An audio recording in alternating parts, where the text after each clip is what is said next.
It's only 2021. It's not like it's 2022. A lot of time when I messed up, it's just mostly things that we can't control, like the internet and stuff. But we Yeah. are on. So you can't. Well, there's just some things you can't control. No, we can't. All right, Well, I don't so know. Communist regimes can control the internet. Why oh can't we? yeah, yeah, they could control people's what they see and stuff. I don't think. Sorry, I don't know Oh, that oh, one. what the heck? Oh, Alexa just joined on. But we're live. I mean, we're on now. We're fine at the. This is the 21st movie, right? Yeah, Endgame will be 22nd, and Spider-Man: Far From Home is 23rd. So of all these movies, we finally get you a female superhero of all these male-dominated roles. I wouldn't say it's male dominated. We just haven't got to the female parts yet. So it's kind of like when you put it that way, it's very late to get you a female one, right? Like, Well, I mean, there were really haven't been that many female superhero movies. The first one I ever seen would be Supergirl, Supergirl, but that's in DC. and that's in the '80s. Oh man, What else have we had? There's not really that many. was there even any another Marvel one before Captain Marvel? No. So there's no strong female lead until now. Yeah, nobody's ever decided to do one because they didn't think there was any money in it. Yeah, there's no money. There's like yeah. Whoa. So Marvel finally broke ground with this one, right? I mean, like DC had Wonder Woman, but then there's no front person for Marvel. Yeah, that was never. Not I can't recall any other ones actually. Yeah, Because I mean, you didn't really see another woman superhero. I think. I mean, and we may be wrong, but up until Wonder Woman, I mean, after Supergirl, it was years and years before you saw another one. I mean, they did make they gave, was it Catwoman a series? Oh Remember? yes, the Halle Berry one, right? You're talking Yeah, about the Halle Berry. That'd be the only other female lead. female lead that I could think of. Oh, wasn't Tank Girl? Would you count Tank Girl as one? Not really. Well, because we're talking about superheroes. Oh, okay, it's all superhero. Yeah, I let's don't just stick know. with I mean, superheroes. I guess Not it depends comic if you're probably a Tank Girl fan. I guess maybe so. I don't really call Tank Girl in the superhero yeah. genre. I think if we talk about comic book, then that would count. Yeah, I'm thinking we're talking about mainly comic superheroes, like either in the Marvel camp or in the DC camp, not an off title. So it's probably because the production company felt that it wasn't enough fan base to base it on to put money. Well, come on. At one time, I mean, come on. Well, I just can't think of. You didn't see a lot of women Interested in, yeah. And I'm not gonna say that they weren't, because they sure didn't let you know. Yeah, they didn't let you know, right? Wow. You know? I mean, finding the nerd girl was almost impossible back in the day. Yeah, well, I do agree with you that you're right. Finding a nerd girl, it is impossible, right? But now it's I'm different. sure they existed. It's just like, well, first of all, we're the nerd guys, so we're sitting at our own little table, and we don't look at girls because you don't want to stare. So we need to find one, definitely. So I mean, yeah, I mean, I just it's just the thing. But I mean, it seems to be normal now. You know, you see Comic Cons, you see people doing cosplay, you see tons of women, and I don't know if they're really in comic books or they're just showing up to get attention. But they dress up like, you know, Deadpool, Spider-Man. They always come. You see tons of. Me and you've seen them. We've gone to Comic Con. Remember? There's I was like, how are there this many women in the comic books? Because I didn't ever see those fans. I mean, like my wife now, through the MCU universe, her favorite is Wanda. Yeah, because I like her story that appeal. I guess most appealing. But would she have been would she have been a comic book fan? She didn't meet you. I don't think so. No. Yeah, well, good, because she could have been a variant, and they would have destroyed her. Hey, alternate timelines. Okay. No variants. But we'll talk about that later. Well, the other reason why the Captain Marvel is so important is because this is the last one that Stan Lee made an appearance in. Yes, and they even gave it a special title. I was going to bring that up. The Marvel intro was nothing but Stan Lee. And it says thanks, Stan. Yeah, thanks, Stan. That was a huge deal. Yeah, it was a pretty big deal. And I mean, we might as well just go ahead and jump to his appearance. Let's talk about his scene. I mean, because he's on the subway, and the year is 1995. 95, yes. And he is reading his script for Mallrats. Mallrats, yes. Did you ever find out the story behind that? Well, I mean, He was in Smallrats, wasn't he? No, he was in Mallrats. It's like no, not nothing like that. Like Kevin Feige actually called Kevin Smith up because like they wanted to do that scene, but they Okay. want to make sure it's okay with Kevin Smith that he's reading the script for Mallrats because it was at the Yeah, same time. because Kevin Smith's gonna say no. Yes. He said, "Oh, you're gonna put it in a comic book movie? No way! I don't want anything in a comic book movie." But I think just Not just only make did sure I you not get write permission. Daredevil, not only did I not write Daredevil, and not only do I not own the comic book store, I wouldn't want you to do anything. No, but he said like he was so thrilled because I think Stanley had a big part in Mallrats. So he had a huge speaking role. You I ever actually seen that saw movie? them all. No, Oh not yet. no. Now it's on my to do. It's on my to see list. Oh, we gotta see. We gotta talk about it because he had a huge speaking role in that movie.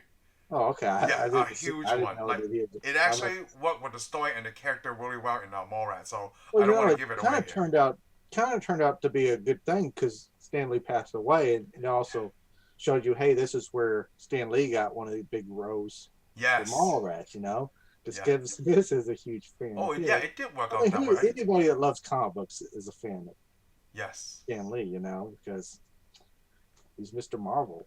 See, I think did we talk But not about this? Like Marvel. who is He's Mr. Marvel, but not Mr. Marvel. Mr. Marvel? Yes, Mr. Marvel. Yes. Like he created all these characters, and if you write them, I think we talked about this last time. Who I guess who would be bigger or better, right? I don't want to put bigger or better. Like, is George Lucas or Stan Lee? And like, they both of them have some kind of like I would say same level because they created all these characters, right? It just take other people's using their creativity to build onto this universe. It's kind of like what we see with the MCU. Well, I mean, movies. it's a big difference, though.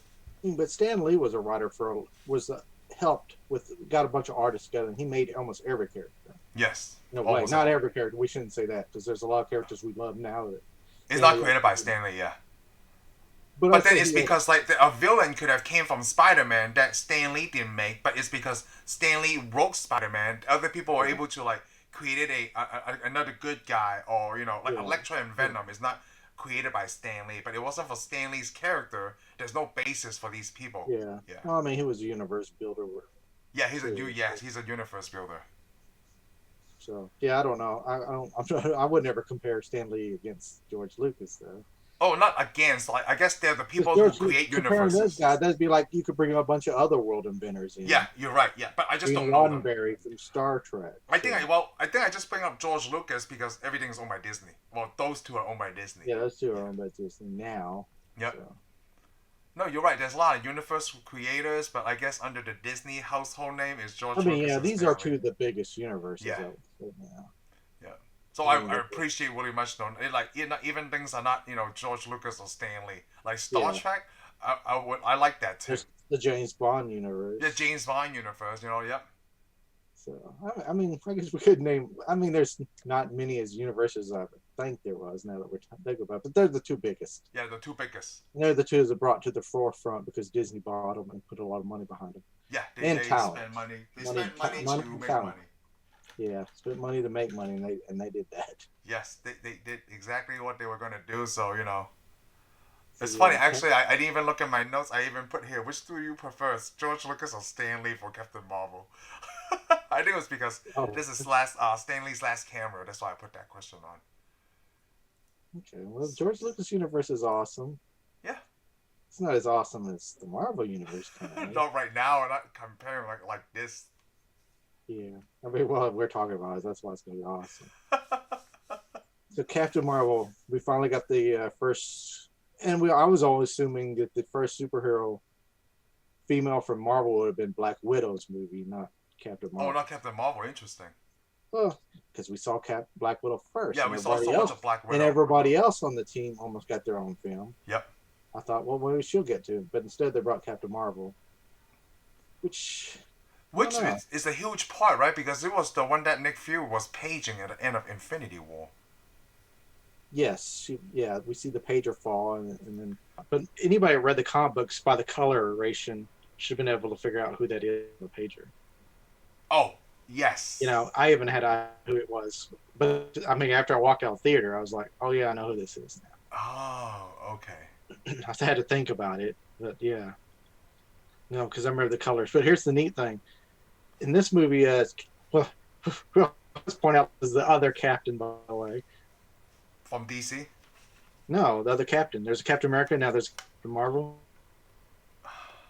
I don't recall. You might have to fill No, up there's on two it. captains. I mean, we're the sec. This is the second captain in Oh. in the MCU now. Oh, Captain America and Captain Marvel. Yes. Now all we need is Captain Britain. We can have the three captains. You think they'll ever bring that character on in this MCU? I'm wondering if it's going to be a what if. Oh, what if? That's interesting. Well, there is. We already seen the trailer. You seen the trailer for What If so far? Yeah, Captain Because Carter. What If? Because the only reason What If is coming around because multiple universes now. Yes. Because see all these things we're going to see in multiple universes that happen because of Loki. Well, it wasn't really Loki's fault. Somebody else controlled us and they should never have. But anyhow, there was supposed to be one with Captain America's girlfriend. I think No, it's Captain Carter. Yeah. Is it Captain Carter? Is what the name is? That's what I saw on the What If trailer. Captain Carter. Yeah, be Captain Carter. Britain. Well, I don't want to say Captain Britain right now, just because it's British, you know.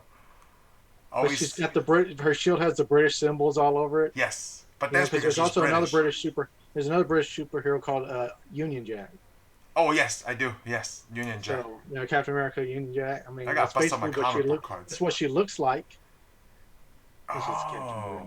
Could be the Captain Britain. Even though, because in when we get to Endgame, we see her in the character that plays Captain Britain's name mentioned. Oh really? I didn't catch that. So I watched for that in Yeah. Well, it's when she's talking to another agent in our office. Oh, when they were in Jersey. It mentions the real name for Captain. Hey, I noticed that your internet on my side, right, is dropping in and out a little. So it sounds like robot at times. Oh, dude. Okay. Yeah. Your side kind of messes up on and off too. Oh, so that must be a connection problem. Maybe I am a robot. Oh, what if you're a robot and you don't know it? Yeah, I'm not Ultron. We're good. Okay. I'm sure not gonna walk through any doorways that might vaporize me. I know that. Okay. That's just horrible. So okay. You're a robot. So I get asked often.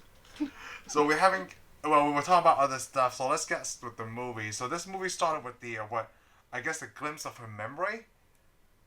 Yeah, the movie starts off with a glimpse of her memory, but which dream. We later find out that the memory's altered. Yes. But in this memory, she sees her laying down what she will come to see as the supreme intelligence for the Kree. Yes. Is fighting a Skrull. A Skrull, yeah. Is it a Skrull? Skrull, yeah, right? Skrull. Yeah, Skrull. Skrull. This is neat. We'll get in further, but I mean, if you read the comic book, especially if you've read any Fantastic Four comic Fantastic Four. You know who the Skrulls are. Yes. Okay. To me, the Skrulls have always been a bad guy. Oh, really? Yeah, the Skrulls are villains. Or but not in this universe. Apparently not. Because I only know about the Skrulls from the Fantastic Four because it was on a comic book card. On these series 3. We also got to remember that while we're watching this movie, the audience and us are led to believe that these are bad guys. They are bad guys. No, and I was going to talk about that because I wrote on here the way they cast Jude Law, right, was perfect. Because you would never think Jude Law would play a villain. I wouldn't have thought Law was the bad guy. Exactly. It's just it's for people who doesn't know the comic book series well. So when they cast a character like that, I got a little hint that he may be the bad guy. How? Well, because we see his team. You see his team? Remember his team? Yeah. We see the team, and one of them was Korra. Yes. On his team. In Guardians of the Galaxy. Exactly, Guardians of the Galaxy, and he's not the only character for Guardians of the Galaxy we get to see. Because we also see Ronan the Accuser. Right. Was it Accuser? Yes, Ronan the Accuser. Yeah, we get to see Ronan the Accuser. So there's two characters, and plus we get to see the Kree Empire, which is briefly shown there. But if you've watched Agents of S.H.I.E.L.D., you already know Kree are not good people. Right. Because they've done human experimentation and all kinds of other stuff. To them, we're a bunch of monkeys. So I guess if you don't follow these movies, right, it's really easy to tell. You thought Captain Marvel, right off the bat, you would think they were the good guys. Yeah, I thought that too. Because as soon as we see their interaction, I thought, wow, this is their own Nova. I kind of thought they were Nova Corps. Oh, I see. Yes, something like that, like the Space Kree Force. Part. Then it's like, how are these people Kree? Right. Because like they go on a mission and stuff. So I thought it was like something where like, okay, maybe they don't turn bad until later. But then throughout this movie, you're like, oh, they're bad the whole time. Yeah, after you get to the end, it's like Right. I don't know if you could say it's bad in a way. It's just their beliefs, I guess. Right. It's Yeah, their it's belief. belief. They're being because you got to remember their leadership's a giant computer. Basically, on their world, Terminator, Salvation, the robots won. Oh, the robots one, and they live by the robot world. Yeah, they But live by then, this. how's Ronan in this, right? Well, Was Ronan's a well. You got to remember Ronan's there's Decree, and then he's like a heretic. He's a like overly religious. It'd be like a super religious. You know how we have terrorists yes. that are supposedly overly religious. Mm-hmm. That's what he is. He believes that all these other people be wiped off. Yeah, he believed they should rule. Okay. Yeah, he's still using the old ways. Carries a hammer, wears all these robes, while the rest of the crew look modern like we. So okay, so I guess I wrote it like in a bad guy's point of view, right? So I guess in the Queen's point of view, this is how this movie is seen as. Like, hey, you see from their point of view. They're just an empire that's fighting a war. Yes. And they got to fight an unpopular war, so they got to make it look like a certain group is the villain. Yes, that's exactly what they did. It's not really so much the people, the bad guys. It's the leadership. These people are wrong. Well, and right off the beginning, the you would think that Captain Marvel's powers were given by the Queen, right? That's how they did it. That's exactly what I thought. Well, we're wondering why she's on Earth, and plus, but I already know who Captain Marvel. I know who the whole Captain Marvel story is. So, I mean, it's just puzzling to me. I don't know the whole story, but I mean, I already know who she's. I already knew that was Carol Danvers, and she got her powers. So I already know she's not. So.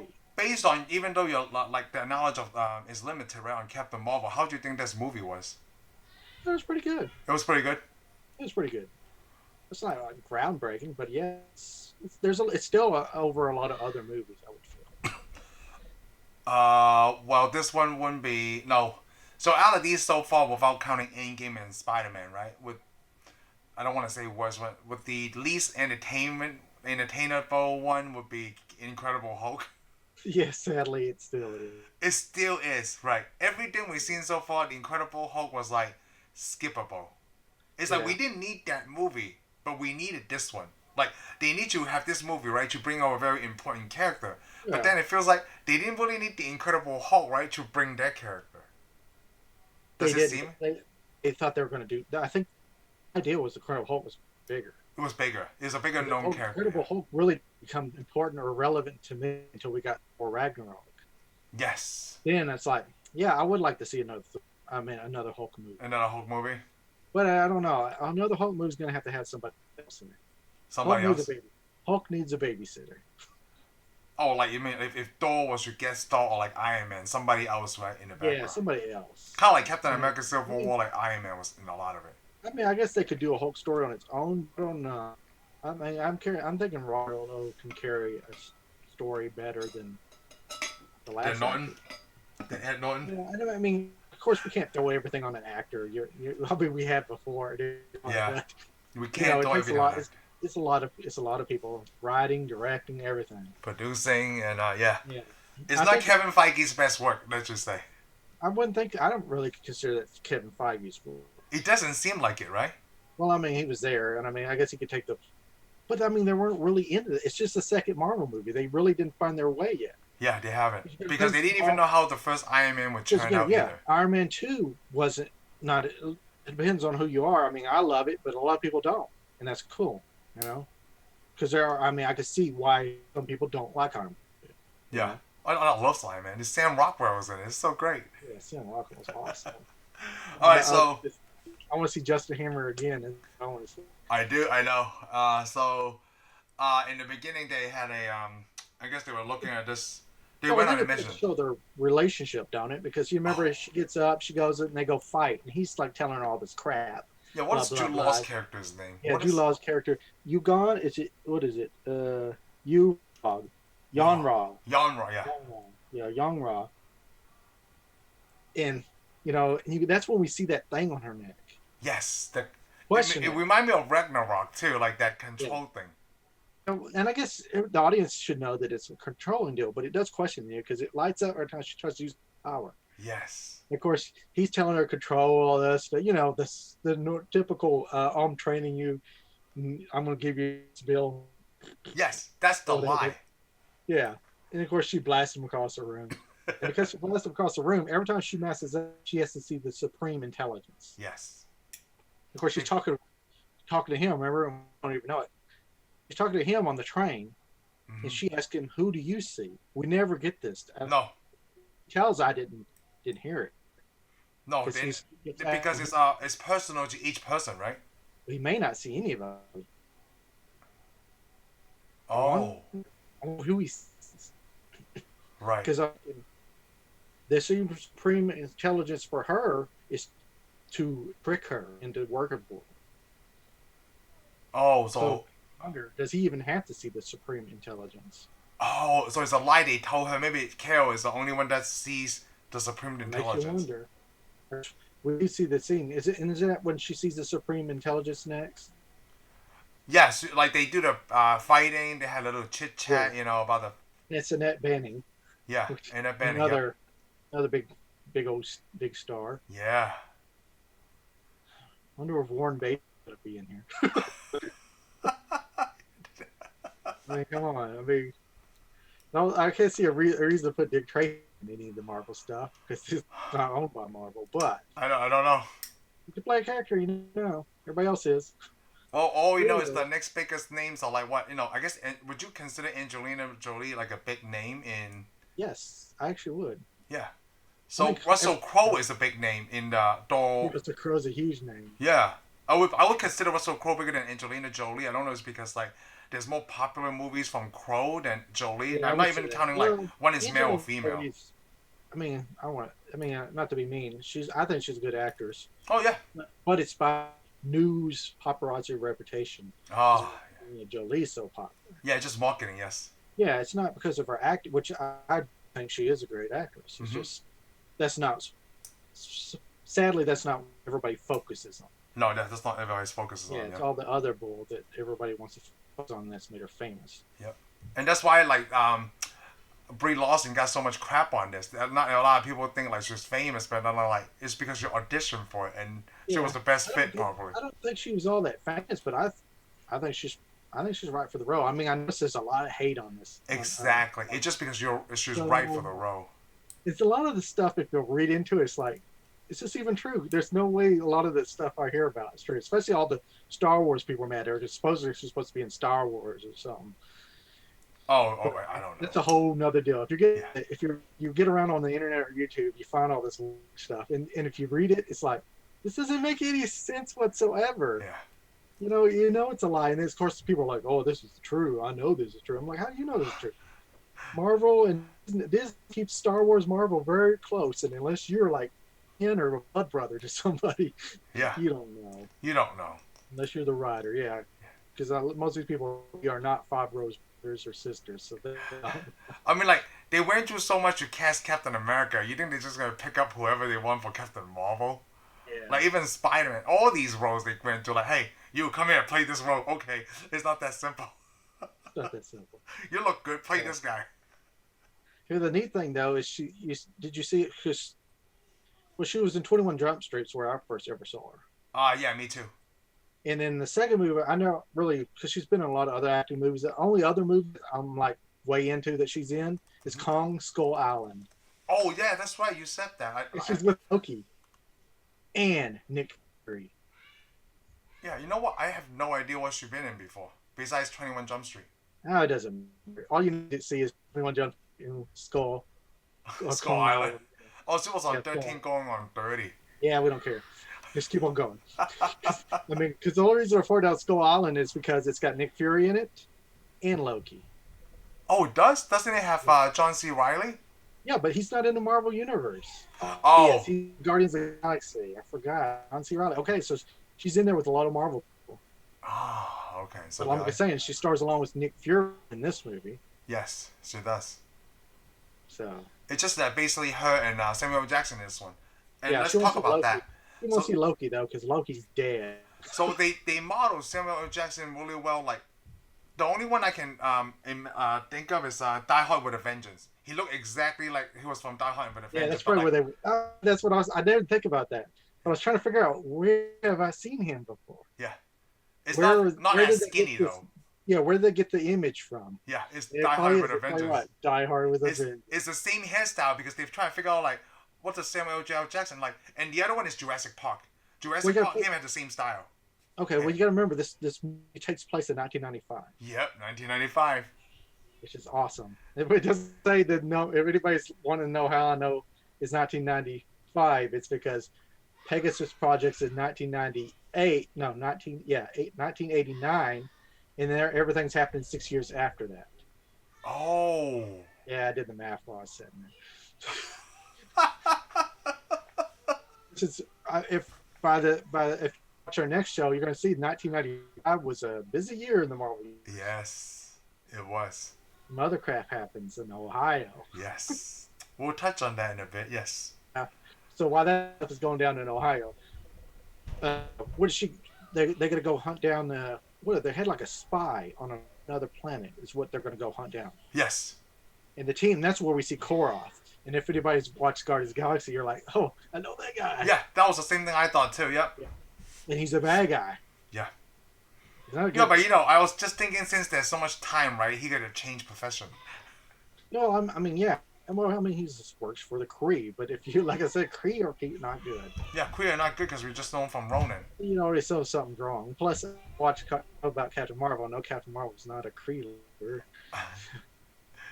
No, so like, well, right, yeah. See, that's the whole thing about right off the bat from the movie theater, I know like, oh, these are the bad guys. So what is like Captain Marvel doing with them?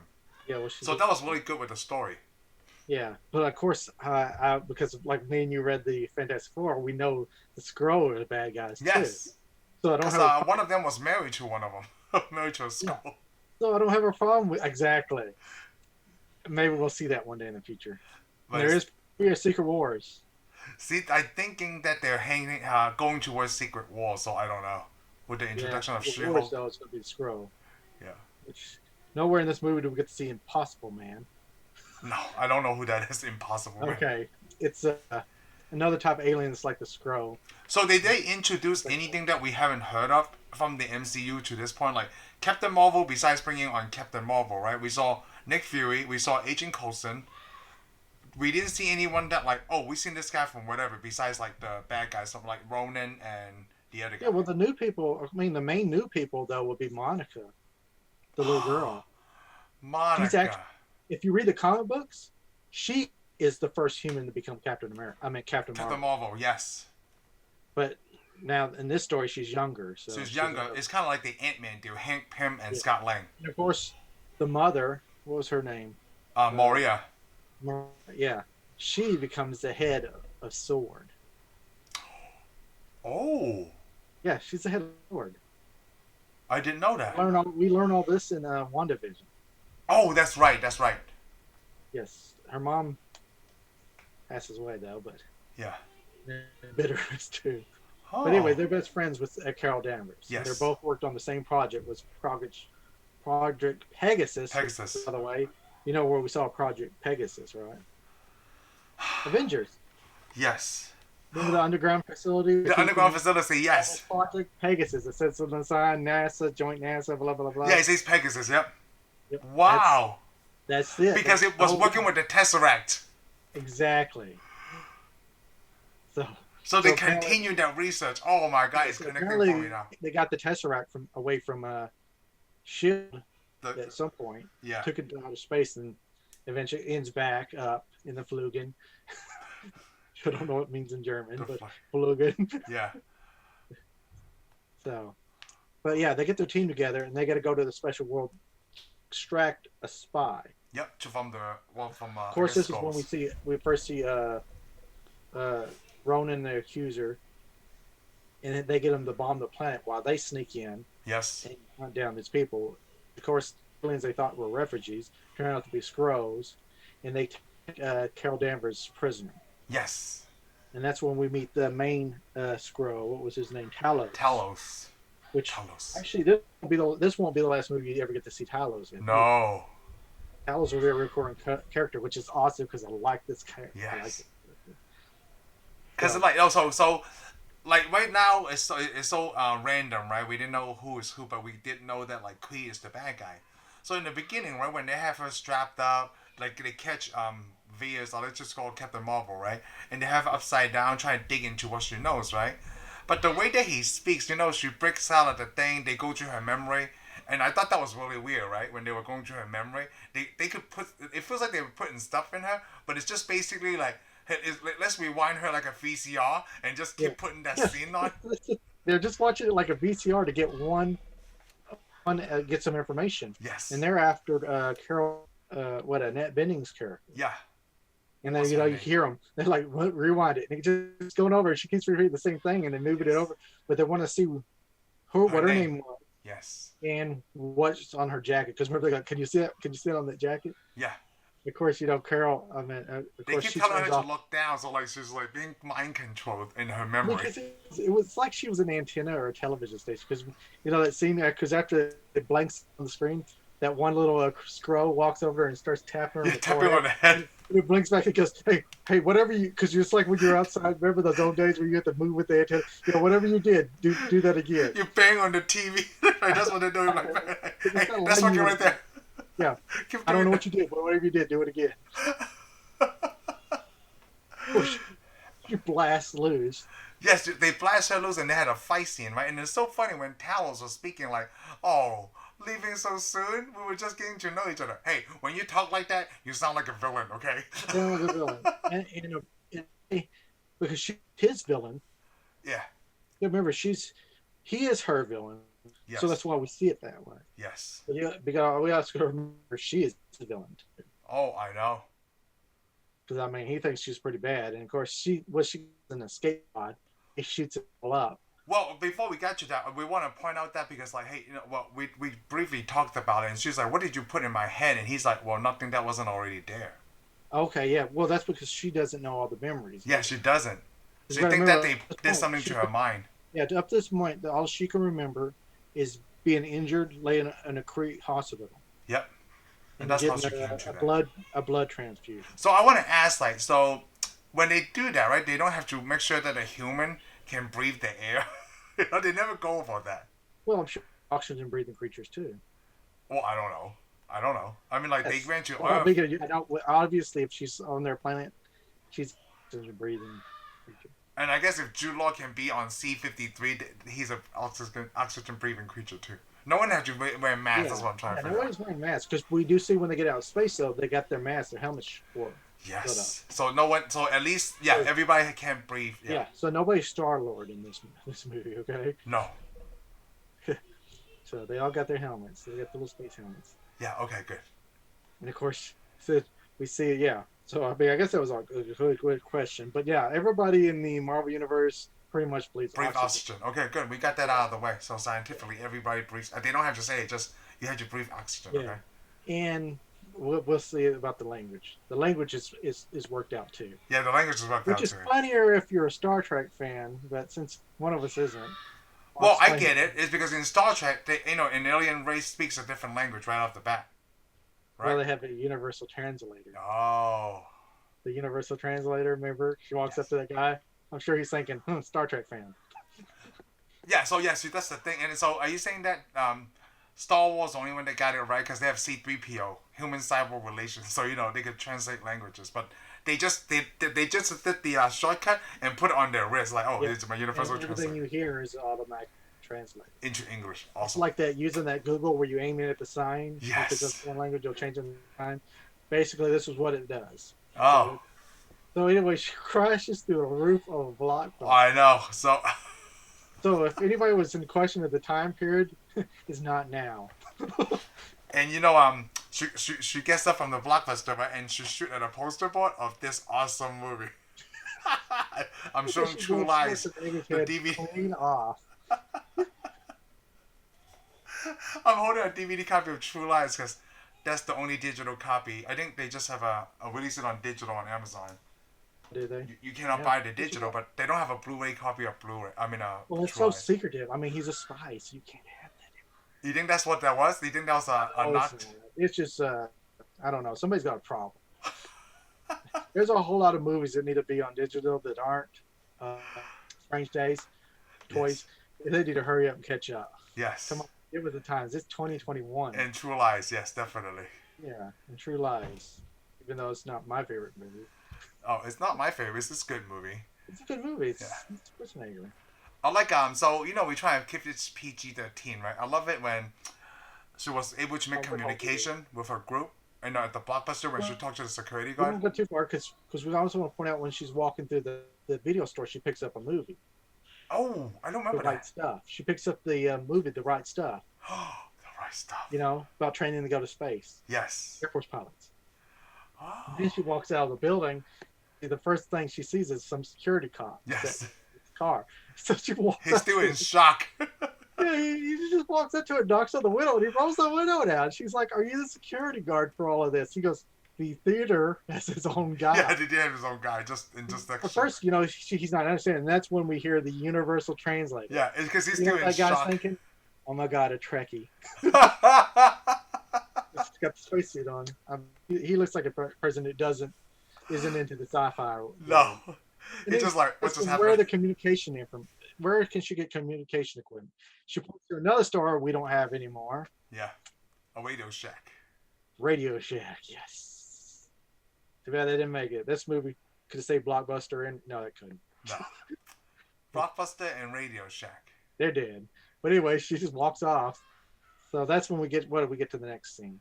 Well, we should make the call to Jude Law first, Yes. telling her like she's stuck here, and he told her to hold her position, and she did mention like they did something to my head, so he was trying to play that off as like some kind of scroll manipulation. Yeah, that's what they keep telling her, that she's compromised.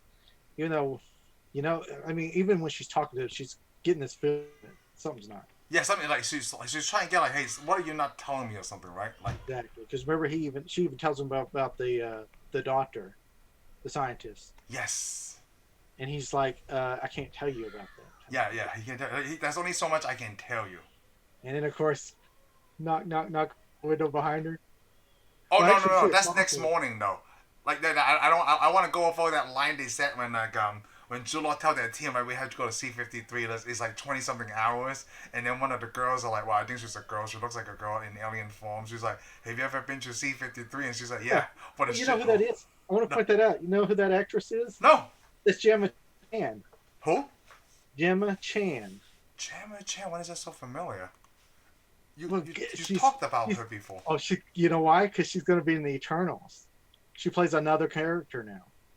Oh. We'll get if everything works right. She plays Cersei's.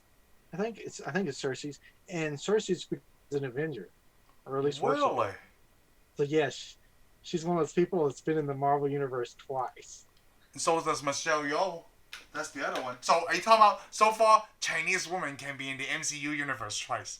Because they're both Chinese women. Okay, if you want to go with that, let you have it. Because so far that's all I see. Michelle Yeoh was in Guardians of the Galaxy Volume 2, and she'll be in Shang-Chi. And now Gemma Chan is in Captain Marvel, and then she'll be in the Internals. Yep. I just like to make fun of the fact that it feels like Hollywood is running out of Chinese actors or actresses, and then they just have to keep using their people as double. They might be, you know. I don't see anybody else getting reused. No. I like to think that there is somebody else, but I can't think of the name right now. They're into the MCU twice? Yeah, it's been in the MCU twice. Playing different characters? Playing different characters. Well, I'm sure we'll probably pick it up as we go on, right? Like, yeah, probably so, but I can't think of anybody. But I mean, obviously, they're the biggest ones. Yes, and you know what? If you didn't point it out, I would never know. Yeah. Gemma Chan. I never heard of her before, but I see that she's been in Doctor Who and stuff. Is that why you know? No, that's not why I know. Oh, okay. I mean, I don't know who she is. Oh, I just know her name. I saw her as a character, and I knew she was going to be Cersei's. That's why I knew who it was. Oh. And then I saw her in this movie. I didn't know who she was in this movie. And then I looked her name up. I was like, oh my God, that's the same person it's going to be. That's the one that says Earth is a shithole. Yep, exactly. You know what? Why remind me of the first time I heard that? Alien Resurrection. Oh, At the end of the Alien was. Oh, you never seen the Alien movies? not yet. Who Who's that guy who played Hellboy? What's that actor? Which one? Not Ron Perlman. Ron Perlman, the yeah. first one. And he said a similar line in Alien Resurrection. He said like Earth is a shithole, it's like a shitty place. I guess it's like, hey, why you always talk about Earth being a crappy place, man? Yeah, I don't know. I mean, come on, because they got better technology than we did. Yeah, that's true. That's why, like, hey, I just slow down. This is the '90s. Man, the '90s rocked. Yeah, the soundtrack rocked. I like this a lot, actually. Oh yes, because what's the first song they play? Because there was a song they play when she gets I thought there was a song playing when she hits the Earth. When she hits Blockbuster? Yeah, wasn't there some? No, well. I don't remember if there was. Like, I know the next song when she goes to the bar is garbage. Yes. When it rains, and then when she's fighting is Nirvana. Yes, Nirvana. At the end, when your credits roll, it's Ho. Is what? Ho. Ho. Yeah, Ho. And then is it No Doubt? No Doubt is another fight scene. Yeah. I'm Just a Girl. And then, of course, she's wearing a 9 Inch Nails T-shirt. Yes, she was. After she went to not the surf shop. Well, yeah, with the biker. Yeah, with the biker. Yes. Well, let's go back to the knock at the window. No, that's when you say Nick Fury the first time. It's Nick. Well, we see somebody get out of the car. It's Agent Coulson. Yes, Agent Coulson. Yes. And then, of course, we see Nick Fury. He's a rookie. I like it when he asks her, "Excuse me, we're looking for a space lady." Blasted through the roof of a. Yeah, it looks like she's ready for laser tag. Yeah, ready for laser tag. Remember laser tag? But laser tag was a little bit before that, man. Yeah. Because I remember laser tag. It even had a cartoon. Yes. It's a good year. But anyway, she tells him. Of course, she tells him. Oh, I think he went. Yeah, she went that way. Like, nope, I haven't seen anybody like that. Yep. And then like, you have any ID? She's like, we don't carry ID on our little car. You know, I'm Fia's Queen Star Force. Yes. She just says it. It's a big deal. But the funny thing is, the other group, the Skrull, washed up on the beach. Remember the scene where they washed up the beach, and this is where we see them take a form. Yes, that was the first time we saw that. Yeah. Well, no. The first time was when they were on the planet. Yeah, well, we didn't see him we see him fall out of the form. Yeah, fall out, and then like we see them change into humans. Yeah, he's a human. Of course, he changes to some surf girl. He tells the other character across the beach, remember, looks just like him. Hey, this one's taken. He speaks with like a little bit of a British accent, right? Like this yeah, one's he's pretty good. He's got a good accent. Yes. I mean, because I think he's the same. Because I think the actor is actually the actor we see as the boss of Nick Fury, right? Yes. That's really him. That's what he really looks like in our Earth, right? Oh, that's the real actor. Oh, do you know what? That makes sense. I think that is. Yeah, I think it is him. That makes sense. They were like, otherwise they have to hire two people. He does a bit of a voice for one of the characters. That way, they're not the same. They're not the same, yeah. Because they don't sound the same. Yeah, they don't. But it's the same dude. Yeah. But again, when the surfers gets on the roof, it's a blast at Captain Marvel and misses Nick Fury. Oh, Mrs. Nick Fury, and it's so funny. Like she chases him down, right? And when Nick Fury gets into the car, and he's like, "Rook, get in the car." And he was already concerned, like looking that way. And when he gets in the car, right, and Nick Fury was like, "Did you see that weapon?" He's like, "Nope, I didn't see it." Like he clearly saw what happened. He's just looking, and that's when I didn't even catch that wasn't a scroll the first time. I didn't catch it either. His action was just kind of off. Maybe because I thought it was like he just like, whoa, what just happened here? You know, because that was a blast. Yeah, well, I mean, he's in a car. You don't think of it. You know, they're chasing him. Yep.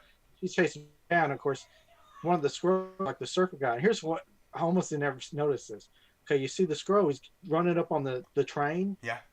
And there's this old lady at the door. Oh, I was going to point that out too. Did you notice? He didn't push her out of the way. Nope. He was really nice. He's like, yes, please, ma'am. So that was the first clue that they are good people. Exactly, because you saw Captain Marvel just knock the crap out of that lady. He was just pushing everybody away, but the Skrull people were like, I saw that, and they were like, they're very nice. Yes, they're polite. Yeah, they're very polite. That's when you're like, oh my god, I missed that the first time. When I watched it again this time, right? When he did that, he's like, oh, no.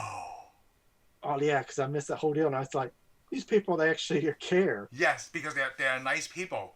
Yeah, They're they're fighting for survival. That's basically all it is. Yep. but they're still being nice on the way. Yes. So I like it. So she gets on the train. She walks up to the old lady because she recognizes her because she ran into the lady and Yep. was knocking Inside her the train. Yeah. And of course, she starts beating This is just punch, and everyone on the train's like, oh, like, oh yeah, I like that. Oh, then everybody's trying to grab her to keep her from. Oh wait, before we did that, since we already talked about Stan Lee, but that was the scene with the Stan Lee on the train. Yeah, she's walking through the train. Yeah, because we talked about Stan Lee. Yeah. But yeah, that's where we see the Stan Lee deal. I like that he smiles at her, right, and then she smiles back at him. Yeah, that was a huge deal for me.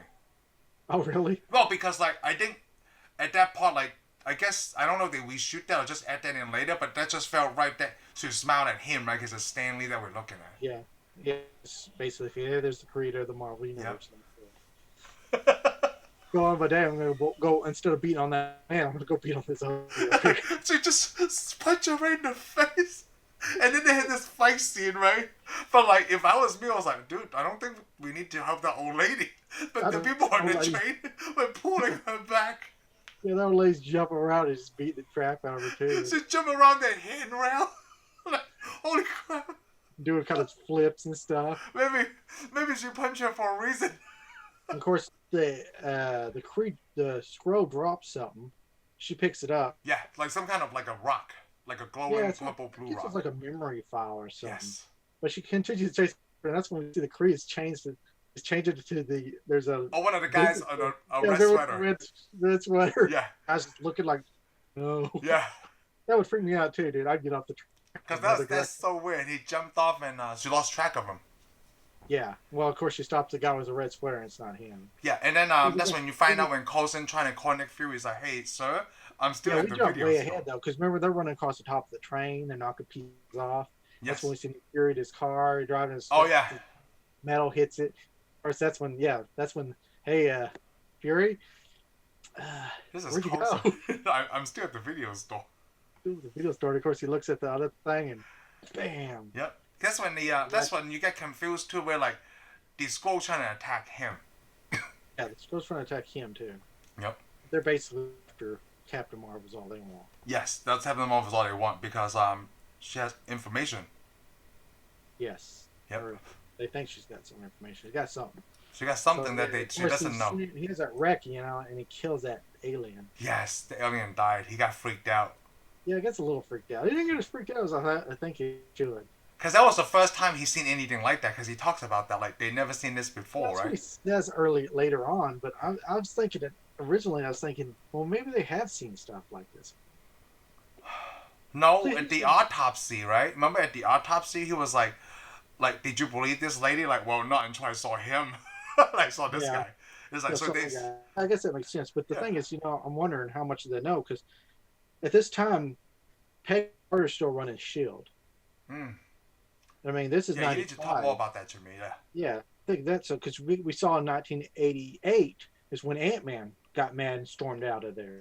Oh, yes. And they're still building that giant what is it? The big building, the Skrillion or whatever it was in Washington, D.C. Remember the one that they destroy in Captain America and the Winter Soldier? Yeah. Remember that big old building? Triskelion is what it is. Yes. They're building it in 1988, so it's already got to be done. And most of the S.H.I.E.L.D.'s business is there. And we also got to remember there's a lot of Hydra stuff going on. Yes. So how does this not? I wonder if, and I guess he's in the L.A. branch or whatever. Yes. So makes you wonder how they keep it separate. Well, maybe they'll touch on it when we get Phase 4 and 5 and 6 going. Maybe so. Maybe so. It's just all you need is good writers and Kevin Feige's supervision. And yeah, we'll see. Because where's this vision on some other movies? Yes, we are. Did he not read the script all the way and go, maybe we should use this character and ruined it early in the movie? Yes. But hey, that's a story for the next installment. Yes. So they put the alien on the table. Remember they're doing the autopsy and they're cutting him all open? Yeah, they come open. He was like, oh, what that scientist? I forgot what actor is. I only seen him in The Office. Is it Josh Gad? Is that who that is? No. I think it is. Josh Gad is a shorter guy. Oh, is he? Okay. Shorter, I guess shorter and fatter, I guess. I don't know who that guy was, but I've seen him before. Yeah, I seen him in The Office, but He's an IT guy in the office. I didn't think it was in the office. Well, anyhow, he cuts that alien all up. And of course, the boss comes in, and I like the boss comes in there, and the way he talks about the alien, because man, he's an ugly son of a bitch. Yes. And of course, you hear the guy, "Hey, boss, I wouldn't get too close." Oh yeah, when he was saying goodbye to him, right after he talked to Nick Fury, and then he told Nick to not to trust anyone because, like, look at what happened. You didn't think the boss was a Skrull, did you? Oh, I didn't think it was a Skrull. No, not at first. Until they start talking to him. But yeah, until they start talking to him like that, like, "Hey, goodbye, my friend. We'll finish what we started," or something. And I'm like, "Whoa, wait a minute. Why is he talking to him like that?" Yeah. What's happening here? And it's really funny when him and Nick were looking at the junk. I didn't understand what was that about. They were both looking, but then that's why you didn't think he was a Skrull at first, because like that's a very human man thing to do, right? To look under there like, No, it's not really. First thing I want to do is see the alien junk. Junk, yeah. I just need to see, Yep. Like, honey, yeah, that's what I want to see. Yeah, I didn't think he was a Skrull until Nick Fury left, and the doctor guy with the mortician was like, "I wouldn't get too close." Yeah. Yeah, I wouldn't get too close, boss. Yep. And they did say, like, whatever this life form was, is like, whatever carbon his body is nothing like on Earth. Yeah, I've never seen anything like this on Earth. Yeah, it wasn't carbon based like this, and that's how. Yeah, it's only carbon based. Yep. Shape change and all that. So. Yeah. So they haven't really explained it, so it's really funny. And that's when Captain Marvel uses that thing in her wrist. Puts that yes. chip that she found, whatever it is, a rock, the green rock. But then it got busted up anyway, like it didn't work. It gave her enough that she went to go get on the internet. Yes, she went on the internet did they have internet cafes back in the mid-90s? Or maybe California? Yeah, I'm sure they did. It seemed like they did. Yeah. I don't know why I would want to go to a set for like 10 minutes just to get some load. Yeah, I like how she was typing like a beginner person, right? She was typing with 2 fingers. Yeah, it's like, I'm going to type his name in. And then her time was up. Yeah. I couldn't believe it. I was like, what? This is dumb. And of course, she started out the parking lot. I love it because she started out the parking lot with that map. And yes. There comes this jerk dude comes up, ram, hey. You got a smile for me, honey? Smile for me. Runs his motor. Again.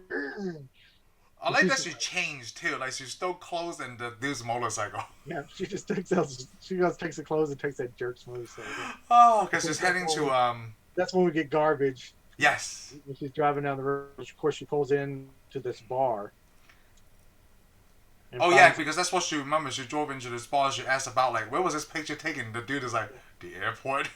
The airport. Yeah, where you at? Basically, is all he's saying. She talks to him like he's part of some kind of secret mission. Yeah. I just own this bar, lady. Yeah, I just own this bar. Of course, Nick Fury pops up. Hey, that's classified. Because she asks, where's Project Pegasus?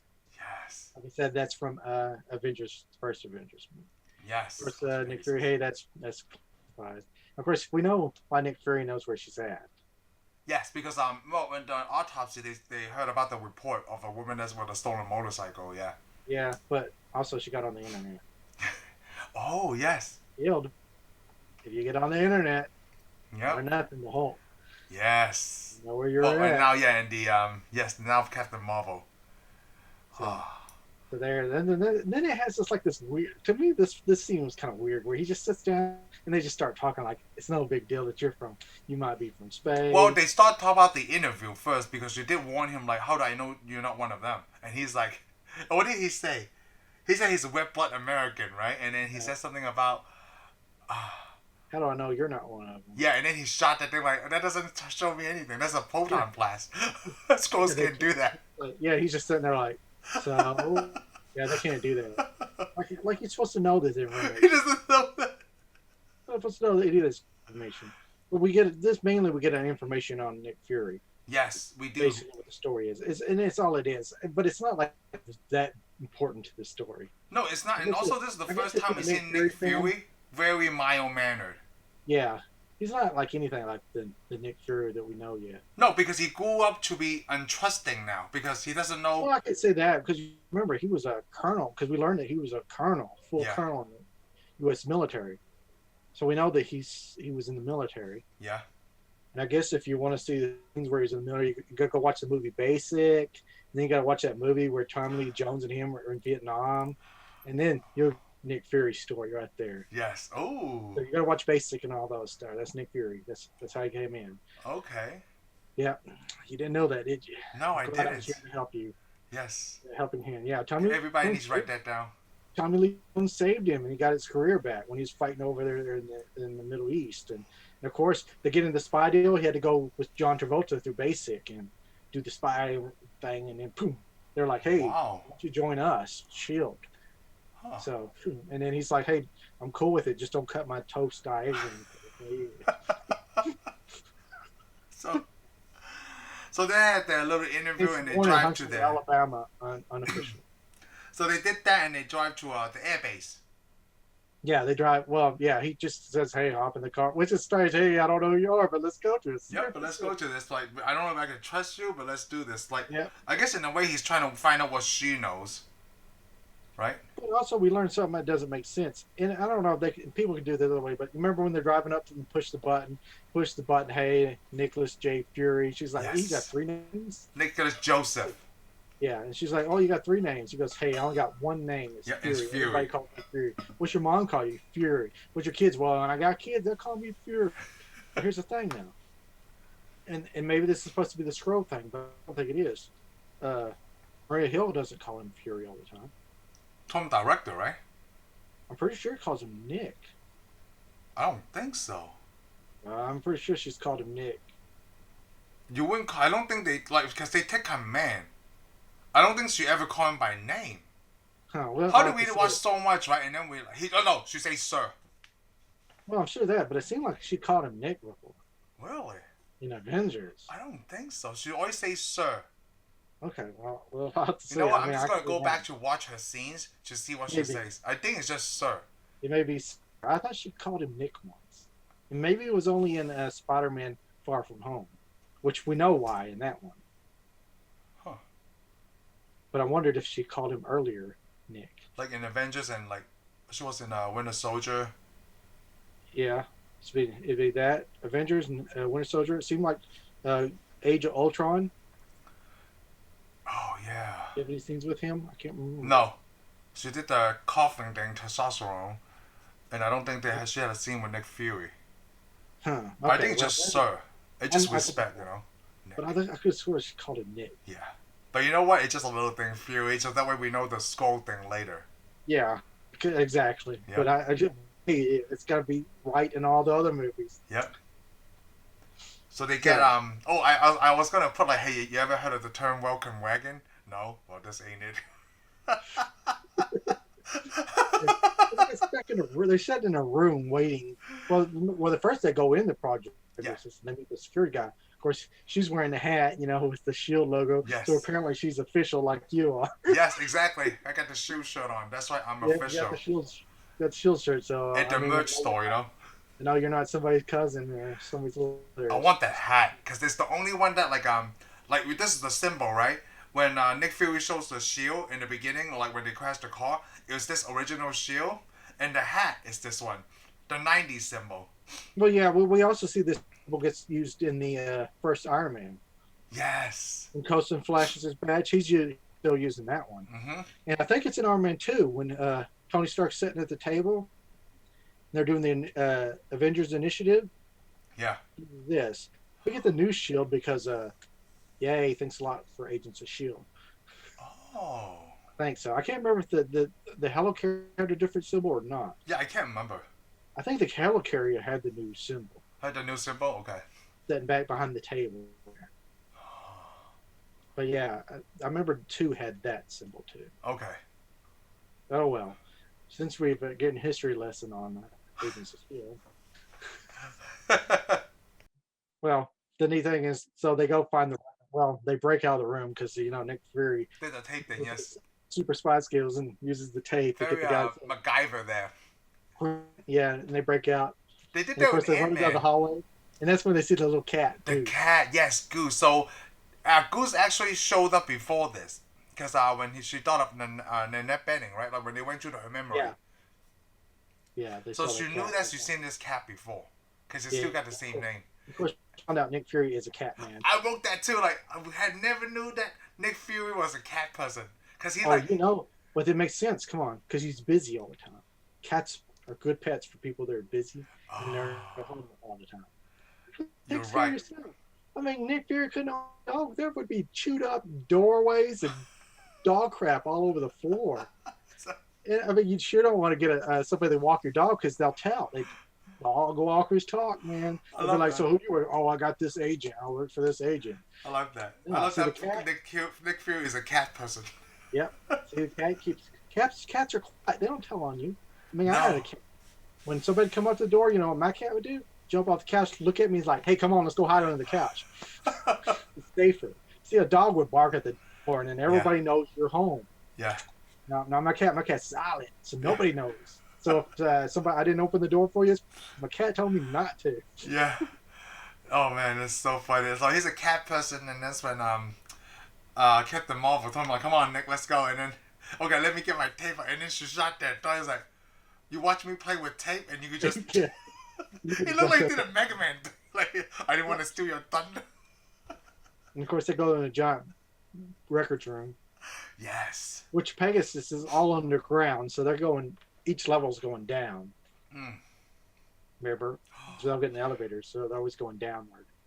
And we forgot to touch on that's when before they even got out of that room, Nick Fury was paging somebody, and then that's when Captain Marvel like, "What is that? My communication device." Yeah, and of course he goes, "Oh, I'm talking to my mom." Yeah, no, don't worry, I didn't mention you. Yeah, I didn't mention you. That should have been a giveaway to even aliens. Yeah. But they go to the record room and they find the records on Project Pegasus. Yep. What it really was a Lightspeed jet. Lightspeed jet, and they were trying to find out about her. That's when they found out she died like 6 years ago.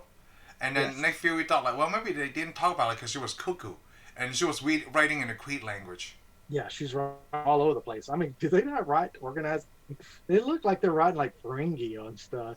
Yeah, like look like they just like calligraphies, right? Like just drawing of Like Ferengi's Egyptian. another language. Yeah. By the way. Oh, okay.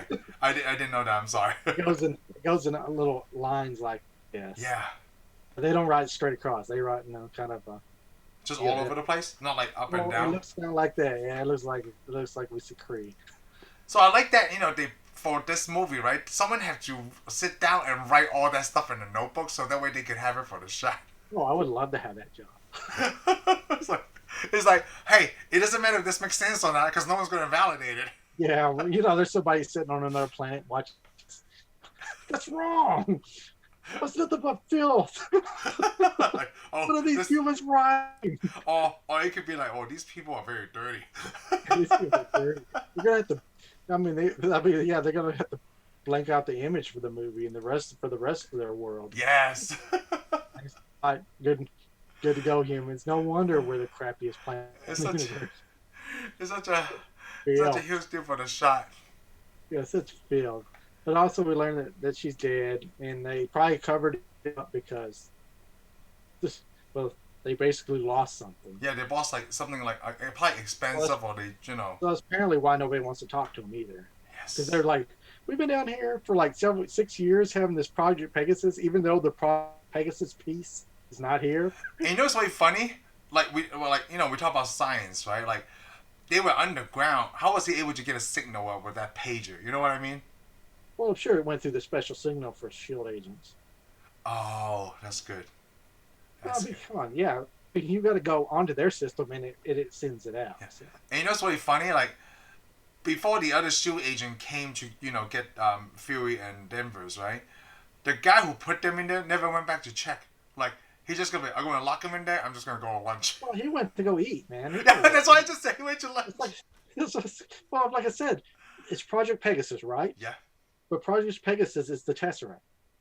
Yes. And the scientist. She's been dead for 6 years, and that little Tesseract has been there for 6 years. So what have these people been doing for 6 years? Nothing. Just drawing a paycheck Yeah. and walking around. Yeah. That's the easiest gig ever. And of course, here Nick Fury shows up. He's like, "Oh, he's gonna ruin our deal. Yep. We'll Man. just stick him in the room and leave him, Yep. Otherwise, Once you get our tired- secret is out. and he'll leave. No big deal." Mess up with my paycheck. Yeah, nobody. I mean, nobody. That's why we lose so much taxpayer money right there. Yep. Because they are holding on to stuff that we don't know about. Yeah, because the lead scientists are already dead for 6 years. So. I mean, what? If no one asks, don't tell, right? Don't ask, don't Yeah, tell. exactly. That's basically it. That seems to be how the government works. If nobody's asking, we ain't saying Yep. nothing. We're still getting paid, right? So shut up. And here's the weird thing: you notice in there, they got all kinds of fighter jets and a B-2 bomber. Why is a B-2 bomber sitting in there? I don't know. I thought they were just like using it for the shot, right? Maybe. Yeah, I'm sure they were, but I mean, Yeah. doesn't it normally stuff kind of make sense in the MCU too? I guess not. Oh, well. I don't know, but what else? So where did Nick Fury go? I forgot. Well, he went. Well, yeah. Well, he went. They went into the record room. Then he left. And that's Forgot when why Captain he Denver left. made the call. He had to go do something real quick. Yeah, she's Oh, making the call. when he left, that's when she saw the picture of herself. Yeah, she sees a picture of herself playing on with the airplane. Yep. Background. I guess she didn't want to have a picture taken. Yep. And that's when she made the call to Jude Law. If we call him Jude Law, I keep forgetting his name. His name is Jan Rog. Jan Rock. Yes, Jan Rock. Which we can go to Law. Yeah, it looks like it's Jude Law. Jan Rock is too hard for me to pronounce, okay? Jude Law is easier. He was Watson. So you get back to Watson, you know. Jan Rog. This is talking to him. I was talking about Watson from Sherlock Holmes right now, you know. Yeah, I know. I got you. Okay. Robert Downey Jr., Sherlock Holmes. So he made the call. Yeah. Yeah. So she makes the call to him again. He feed her the same thing about, skull manipulation, but she's trying to tell him that, like, she remembers being here and she had this whole other life. You remember that? Yeah, I remember that. Yeah. Yeah. I think it's like I think it was at that point where I know, like, oh, I think they're lying to her. Well, at that point, she knew she was being. She knows she'd be, yeah. But she wasn't sure. I think it's always becoming a feeling now. Yes. But I think she's gotten to the point where she can't trust these guys. No. She can't trust Skrull. She can't trust Nick Fury. She doesn't know who to trust, actually. But she's trying to do because she was trying to run. Yeah, she's stuck on this planet, so she starts walking off. And of course, that's when we see Talos disguised as Nick Fury's boss. Mm-hmm. Comes up, and there's Coulson and all of them show up. And of course, he tells all those guys to wait there. Gonna go in the elevator. He's gonna talk to her alone. Yeah, because he went with Nick Fury. Yes. Yeah, and of course he got Nicholas. Yes, Nicholas.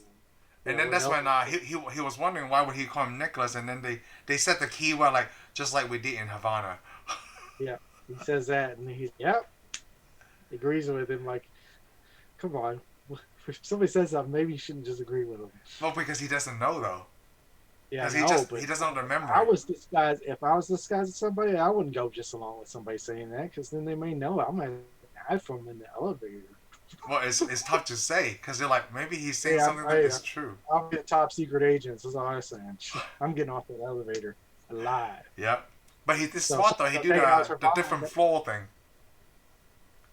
So he lies to him, sends him a floor below him. Yep. He goes to the right floor. Of course, he's running through there looking for her. Yep. Because she overheard Coulson saying like to kill on sight. Yeah. Well, she already left. So while she's going down the stairs, she heard Coulson being told, he's colluding with the enemy. Yes. So shoot to kill. Yes, shoot to kill. And that's when she go back for him. Yep. When she hears that, she's like, I guess this guy's on my side after all. I'm gonna have to go get him. So yeah. Should go get him. That's when we see the fight between Nick Fury and Talos. Yeah, and Talos, and that was like an easy fight for Talos because he's not gonna get beat by a human. Yeah. Yeah, he's like a get beat by a human. Yeah, it was actually a pretty good fight scene between two older gentlemen. Well, we don't know Talos is that old. No, the actor. We don't know he's that old. We don't? I thought he was unless you say he make it look like that. Oh, okay. I don't know. The actor is not that old. Oh, I had no idea. Because I guess he played the older man, but that could be a makeup. I think it's makeup, dude. Oh, okay, good. Maybe I can be. We never know anymore. They make Samuel Jackson look like he's 42 in this movie. Yeah, come on, he was in the military, special forces. Yeah. I don't really know what he did, but we're gonna go with special forces, okay? How did we not touch by this time, like with all these MCU movies, right? They keep using that de-aging technology to make everybody look like young again. Yeah. Yeah, the first one was probably Ant-Man, right, with Michael Douglas. Well, in MCU, and I'm talking about Tron and stuff like that. Well, I'm gonna say yeah for de-aging, but you gotta remember the technology was used for Other movies before. in America to make Steve Rogers look skinny. Oh, skinny like a run, but I'm talking about like a old man, you know. Yeah, but I really Ultra think young. that it's the same tech in a way, It right? is the same tech. I guess I'm just looking at the face, but not the body feature. Yeah, because they altered the body, even though there's somebody's there. So Yeah, it's the somebody's same there. tech. But yeah, for the Yes. aging, I think it's Ant-Man's the first one I saw. Yeah, like Disney, we saw Disney do it before in on Tron, like Tron. you said. Yeah, with That was the Jeff Bridges. first time that I ever saw it. The second Yeah. time was in Tron. Oh yes, Terminator. Yeah, Salvation. Oh, That's oh it. no, yeah, that's right. With when they had the first T-800. Yep. And they put that Arnold's face on that younger bodybuilder guy. Yeah. Yep. Yep. I'm sure Schwarzenegger was saying the whole time, "I was bigger than him." He probably was, but that's the closest we can find at this time. Sorry. Sorry, Arnold. You'll just have to I take think it. Arnold was taller too. I think they just found the person that's closest. Like, come on, Yeah, what are the odds that we found another guy that looked like Arnold back in the 80s? You know, the sad thing is, though, they probably could have just used Arnold and just put the younger face on Yeah, him. you know what? They probably could have done that, but I don't think that technology was at that time, right? To Salvation, Tron came out later. No, Tron Did was it? before Salvation. Oh, unless like they didn't hire ILM to do it. Yeah. I mean, They yeah. probably couldn't do it. Yeah, Salvation was later, but some other guy put his face on. But I mean, it was the same tech. Yeah, it's probably the same tech. Yep. So yeah, I mean, so they've pretty much got this down. I mean, They do. They because definitely got we it saw down it now. in the Mandalorian. We even got to see it in the Mandalorian now. So, Oh yes. and of course, you have hundreds of people go, "That don't look like Luke Skywalker." I'm like, "You're stupid." You're just saying that because you just want to be. You're just because you're mad because you're just mad that the guy who plays Luke Skywalker actually got older. It just happens. Yeah, it just That's happens. all. I'm sorry. Like, if you want the same actor, right, this has got to be the way to go. Yeah, I mean, it's called getting older. It happens to everybody. And if you want these prequels to make sense, right, like without really bad makeup, this is, I accept it. Exactly, okay? exactly. Because Me and Shane would like to say I accept this the aging technology because it makes accept sense. it too. It makes sense because you can't have Michael Douglas and Ant-Man, right, looking like he's almost 80.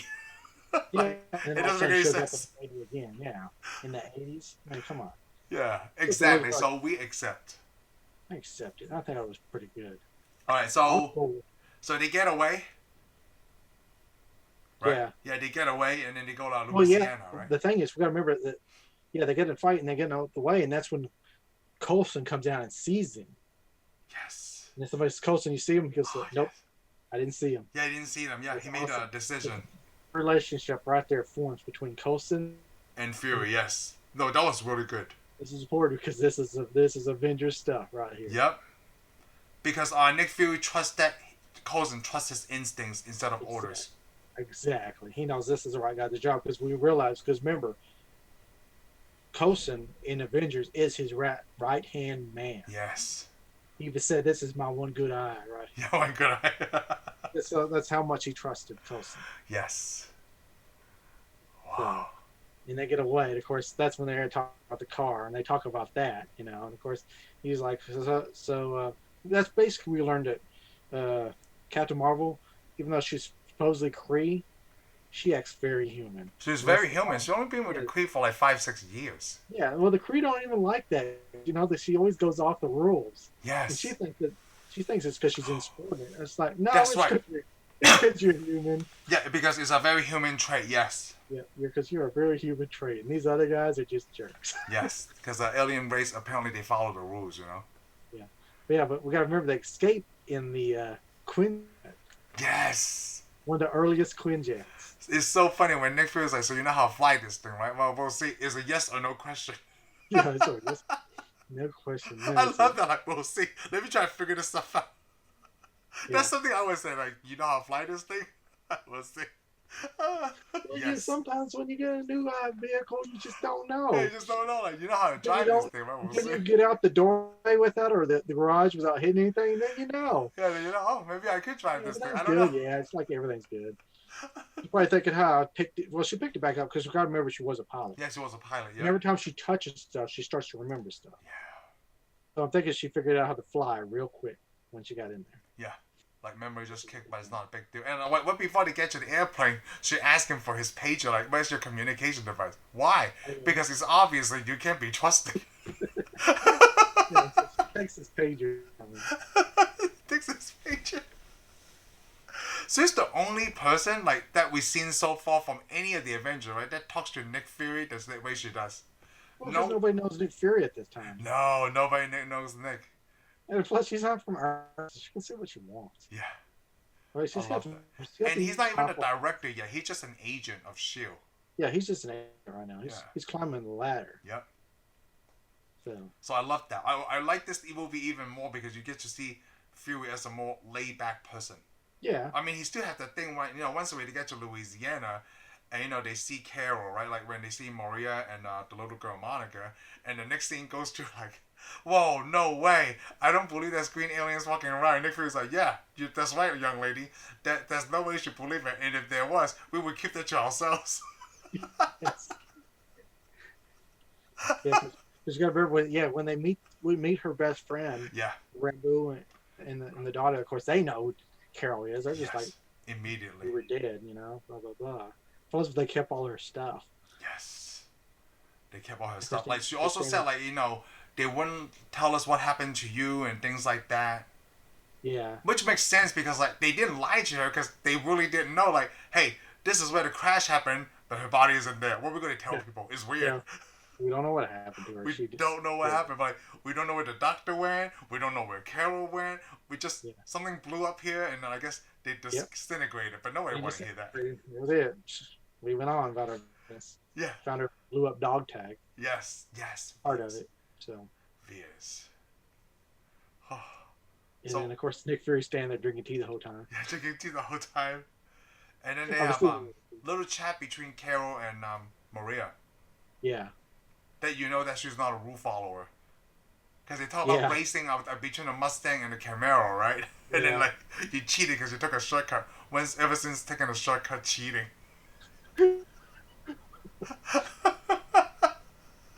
I like this girl. You're right. I think they did cast her perfectly. Yeah, they did a good job. Yeah. I mean, like, I can't even imagine, kind of like Robert Downey Jr., right? I can't imagine another person playing Robert Downey Jr. But not a lot of people say that about Brie Larson. Yeah, well, a lot of people just, I don't know. Maybe it's a male angry thing. It got to be the male angry thing, They're mad. Oh, she's not Black Widow. Or yeah, no one said that about Scarlett Johansson, right? Because she's pretty. She's attractive. Yeah, well, Brie Larson's attractive too, so.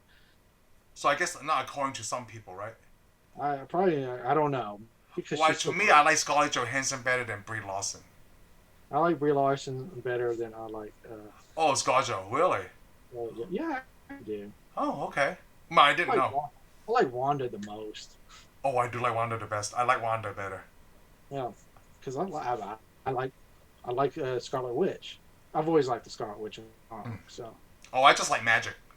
Just like magic. I like magic too. I like magic. Maybe Scarlet Witch could show us the prestige. I don't know. But when Loki with all this magic stuff, that's awesome to me. It is actually pretty awesome. It is very awesome with magic, yes. It is awesome. It's because like magic and technology is one and the same. That is the only reason Thor has never killed Loki. Magic. Oh, it's magic, yes. It's like during my birthday, Thor's thinking, next birthday, I'm going to get a big magic show. I can't kill this guy, even though he stabbed me in the side constantly. Yes. I'm not going to kill him. He stabbed me right here. We were 8 at the time. Oh, that means you love Doctor Strange too. I do like Doctor Strange.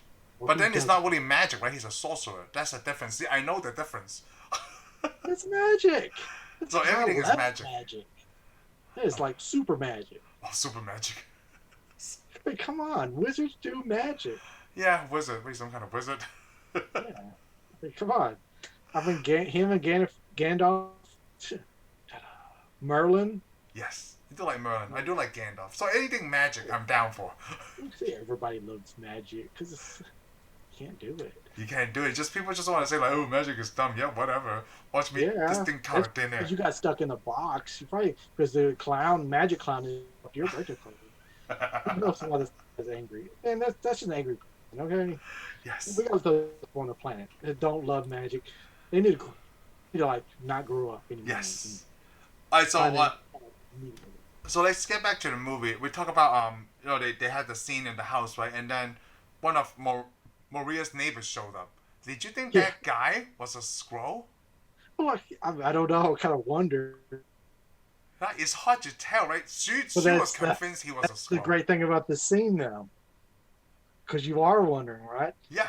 Misdirection. Yes. It's another magic right there. Look at that magic right there. Misdirection, because Captain Marvel's trying to run him off. Yes. And she's like, "Are you're really with this accent? You're trying too hard." You're trying too hard, like yeah. And then like he was in there the whole time. He was in the house, and yes, I like the it. science guy was Maria. Yep, I like it because the door closes and you hear him. You really gotta be nicer to your neighbors. Yeah, and he's drinking like a fast food drink, right? Like Sonic or something. Yeah, I mean, come on, they must stop by somewhere while they're driving up there. Just to pick up some fast food, like yeah. that's that's not something a villain would do. It's really strange, right? Like, well, you gotta eat. Yeah, you have to eat. I agree. Miles, I bet you they saw sights and eat a couple of restaurants where they stopped by. They're like, we know where she is. Hey, let's eat some Earth food. Earth food is good. They got a disposable camera. Exactly. Exactly. They probably got a disposable camera, took a couple pictures. I mean, we already know that they apparently like Earth culture anyways when we get to the spaceship they're hiding on. Yes. I mean, look at all that crap they had. And they were drinking coffee. They were drinking coffee, playing arcade games, yes. Earth. So this is a very important scene, though. That's when, like, he wasn't even disguised as himself, so he wanted, like, get them to help him. That's because by this point, he's already realized that she's not a bad person. He's already figured out, and he's going to take a risk now. Yes. So, well, the thing is, he also knows the memories of Nick Fury's boss, so he probably already knows that Nick Fury's a pretty good guy. Yes. So, they're not bad. So he's like, I got to trust these people. Of course, I like it when they look out the window and Rambo, she's standing there with her daughter, and she's like, "What is that?" Yep. When he's like, "I'm standing you with my true self," and who's that out there? Okay, you caught me in a lie. They come in, and the other guy turns back into his regular form. Yes. I didn't even freak out that little girl. Like, they didn't freak out Monica. You know, I thought that was pretty cool. Because, like, they kind of pre-warn her, like, alien they can turn. So the little kid is thinking, like, oh, this is totally possible. Well, she's young, so this is going to be easier to accept. Yes. I mean, don't you think when you're a kid, it was easier to accept all kinds of things? You can tell that to my kids now. Like, Ryan is 5. It's easier for him to accept, like, things that doesn't make sense. Yeah. Like, hey, there's a ghost in the house. Oh, cool. Oh, yeah. Cool. Oh, there's vampires. Oh, yeah. I know there is. Yep. Aliens are real. Yeah, of course they are, you stupid dad. I mean, duh, I knew this since I was born. But when you get older, you start to doubt all this crap. But the thing that's most intriguing was like when he mentioned the recording about the black box. Yeah, I got the black box, and of course saying, was it Monica? Maria, Monica's daughter.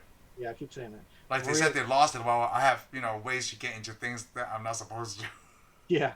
And then it's so funny, like, they all knew, like, we told everybody they could change into whatever form. They're like, yeah, of course, right? I'm going to accept that he got security clearance. What did he call her? He called her, did he call her young lady? Yes, he said, young lady, I'm going to stick my foot up in your ass. Like, oh, you don't want to know about it. Am I supposed to guess what that is? No, like because he doesn't know your ass. Everybody in the room tells him. So, like, he just stands and looks around. Am I supposed to guess what that is? He just, they don't have sarcasm, I guess. But he didn't know what she's talking about. No, she doesn't. It's just not something from his planet. It's like when they're on that spaceship. Remember when they're asking him what can you change into? It's like a fountain carrot. Why would I want to change into a fountain carrot? Can you change into they're holding that cat? Yes. He goes, can you change into a cat? What's a cat? Yeah, it was a cat. Oh, can you change into a filing cat? Why would I do that? So, do they only change into life forms? Because we only see them to change into, like, different creatures, right? Oh, I can't remember. I had a comic book on this. I'm pretty sure they can only change into life forms. Okay. Not in anime, but remember I said Impossible Man. Yeah. Impossible Man is just like, he's not really a Skrull, but he lives on their plants with them. He can change into anything he wants. He's kind of a cartoon character. Oh. The comic book itself is like a Deadpool. It's like an earlier Deadpool before Deadpool was Deadpool. Really? Yeah, he's kind of just this character. Is almost like a cartoon character in the comic book world. He lives on the planet with all the scrolls, change anybody he wants, and take on superpowers and all kinds of stuff. Oh, that's cool. It's actually a pretty good comic book. I don't remember. I didn't get the first one. I think I got the second. Impossible, man. Because they'll put it out, and then years later they'll put out another one. It's pretty good. I actually liked Impossible Man. Okay. It was a change from your pretty serious Wolverine comics and X-Men I normally read. I got him. Man, I don't know how I ended up with it. I guess it was. I think I read it at the bookstore, and it just kind of was funny. Oh, so you liked it, yeah? Yeah, because I normally didn't buy unserious comic books. Yeah, it's not common. I either had to do G.I. Joe or X-Men or something serious, and this one was pretty good. And it gave you a little insight to the Skrulls and stuff. It was just a funny story. Oh, that's good. I mean, that's good to know about that Impossible Man. So the the Impossible Man is a villain. The funny thing is, I almost think the Impossible Man. Remember when you see those little Skrulls knocking on your head? You notice how they look different? Yeah. They look like Impossible Man. So is the Impossible Man a villain? No. Oh, he's a good guy. Oh, okay. He's just somebody. He's a good guy. Oh, okay. I can't remember what the comic book was about. If he saved the day, but I remember. I think he turned into Wolverine. Whoa. It was a pretty good story. Okay. I need to look it up, find it again. Yeah, find it. So they go over the black boxes. That's when we find out the truth about what happened at that crash. Yes. Of course, they're sitting in the room. They got it in the office, and then she's like, "So what's happening?" It's loading. Oh, that's loading. Because remember, the internet was so slow back then. I mean, it was so incredible. I mean, we get angry if anything goes that slow. It's like something's broken if it goes that slow. It is so funny because everybody knew except, the Scroll would know because he's like, oh, this is what that technology. And Carol's like, what the hell's going on? It's loading. And everybody just waiting for the CD to load. Yeah, just waiting. And finally it loads up and it starts playing the feedback. Yes, the voice, and then you find out. We go to the memory sequence. Yes. Of her fighting with the Kree ship. So I guess when the dialogues was playing, when she remembers it better, like what happened on that day. Because I mean, throughout the movie, every time she comes in contact with something, she gets a memory back. So this is when we see almost the same memory, because remember they crash. Mm-hmm. But this time, the memory we saw at the first of the film is not the same as the memory we're seeing. It's an altered, yes. Because the blood in her nose, first of the film was blue, it's red. And then Captain Marvel, Marvel. It's the lady, Annette Bening's character, is Marvel. She is injured now, and then she gets shot and is killed. Yep, from Jude Law. And the shooter comes out, and the shooter's not Skrull now. No, it's Jude Law, yep. Yep, the shooter is Jude Law. So all of a sudden, and of course they got their guns at each other, they got a standoff. Yes. He was about to kill her because, he said, whoever's going to be here in 2 minutes or whatever. And he's like, I don't see a reason to prolong this conversation. She said pararescue. Yes, pararescue. So basically the Falcon was going to come save them. Oh. Yeah. Well, he's pararescue. Okay, but we don't know that. Yeah. So she's like, so you need this energy source? You want this energy source right here? This one? She shoots it. So that thing was powered by the Tesseract, right? Yeah, in a remote location. At a remote location. They must have powered it up from the Tesseract. The Tesseract is not in there. The Tesseract's not in there, right? But she absorbs that engine's energy. Yeah, because they're trying to get to a ship. So is her power made from an Infinity Stone? In a way? So it's basically she got her power from an Infinity Stone. Is the Tesseract... No, the Tesseract is not the Power Stone, right? But she just have these powers from the... The Space Stone. It's a Space Stone from... Yes, because remember the Tesseract could basically... If you do it right, you can go through any portals, time-ways, gateways. Basically, it's a Tesseract. It opens up a gateway from one point to another point. Apparently, it can open up through times, too, I guess. So she absorbed this power. So now, once I know that... it can take you anywhere in space you want to go. Right. So even Jude Law knows that that person absorbed the power, and that's why he wanted to take her. Yeah. Well, he's got to go... He can't go empty-handed. Yeah, he can't go empty-handed, so he needs to have a thing about not coming back to the Kree homeworld empty-handed. Yep. So, of course, it's him and... Gemma Chan. Chan's character. I forgot what her character's It's some kind of alien name. It's easier to say Gemma Chan. It's Ivera. And Vera. And Vera. So So that's when they take her back to their home planet, Queen Hala. yeah, Hala. the capital world, Yeah, the the capital world, Hala. empire. So yeah, so they took her back, and of course that's where her name veers. Remember, he keeps calling Yeah. her Veers the whole movie. Yeah, I have no idea what it is. Danvers. Oh, He only sees Danvers. the ear of it, so Yep, Veers. where her name's coming. Of course, she's mad, so she marches out of that building. Yep. Of course, Talos is like, "Hey, you got, because it's important. We got to, the doctor. One of the end wars. This is unjust war. Yep, this is unjust war. And you know what? At this point, we really have no idea why the Skrulls needed her. Yeah, we didn't know. We didn't up until this point. He basically. We still kind of don't know. He just the thing is that like they need to finish Marvel's work, which Maria and Carol was totally down for. Like we need to help her for like like you said, all he wants to do is have. Remember, he tells her that they're refugees. Yes. Because they won't listen to Kree, so they're being hunted down and almost wiped out. They're almost gone. They're almost wiped out. Yeah. So of course he's like, I just want a home. Yeah. Oh yeah, he did. I just want to go. I just want a home. Yeah, we just want a home of our own. Yeah. And of course, then that's when well, she gets all mad. She's like, oh, I don't know who I am, blah blah blah. But they have that scene where like, we know who you are. You're the same person that you were even before, like 6 years ago. Like even right now, you're still that same person because she has that same drive, even though she doesn't have her memory. Because Maria pretty much gives her the pep talk. Yep, the pep that they give Carol Danvers the pep talk. Captain Marvel the pep talk. Yep. That's when they decide to go into space. No, it's so funny. That's when they're trying to find out where that. Yeah, they're sitting in the dining room. Dining room. They're eating, trying to figure it out. The coordinates are. They're telling them that there's everybody knows in the room what the coordinates are. Yep. Thomas is looking at they're in space. Of course, he looks across that guy. And he goes, "They're in space." Yeah, it's orbiting this whole time. Like this, he's obviously my science guy. You're my science guy. I love that. And then he's trying to redeem himself. Like, well, I could modify your jet right there. Just a little bit more modifications. That should be fine. And Nick Fury's like, you're science guy. He was eating too. Like he was drinking or something, right? Like he was drinking fast food. You're science guy. He has that glass. He almost had that glass in his hand the whole every scene we see him.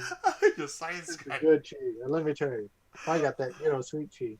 I love how like after the black box scene, like Nick Fury is really mild towards these people now too. It is so funny. Like you're a science guy. They get along so great. Yeah, they get along really well. Man. Nick Fury and these Skrull aliens. Of course, then they're like, well, we got to get whatever we're going to do fast because. Yeah. And then Maria didn't want to go, but then her daughter taught her into it. Yeah. That was really good. That's a good scene.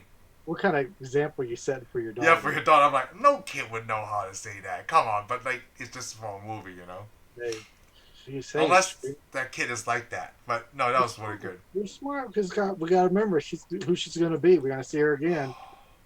Her a little bit older self. We'll see her in the older self in WandaVision, and then she's going to be the Marvels. Important character. Yeah.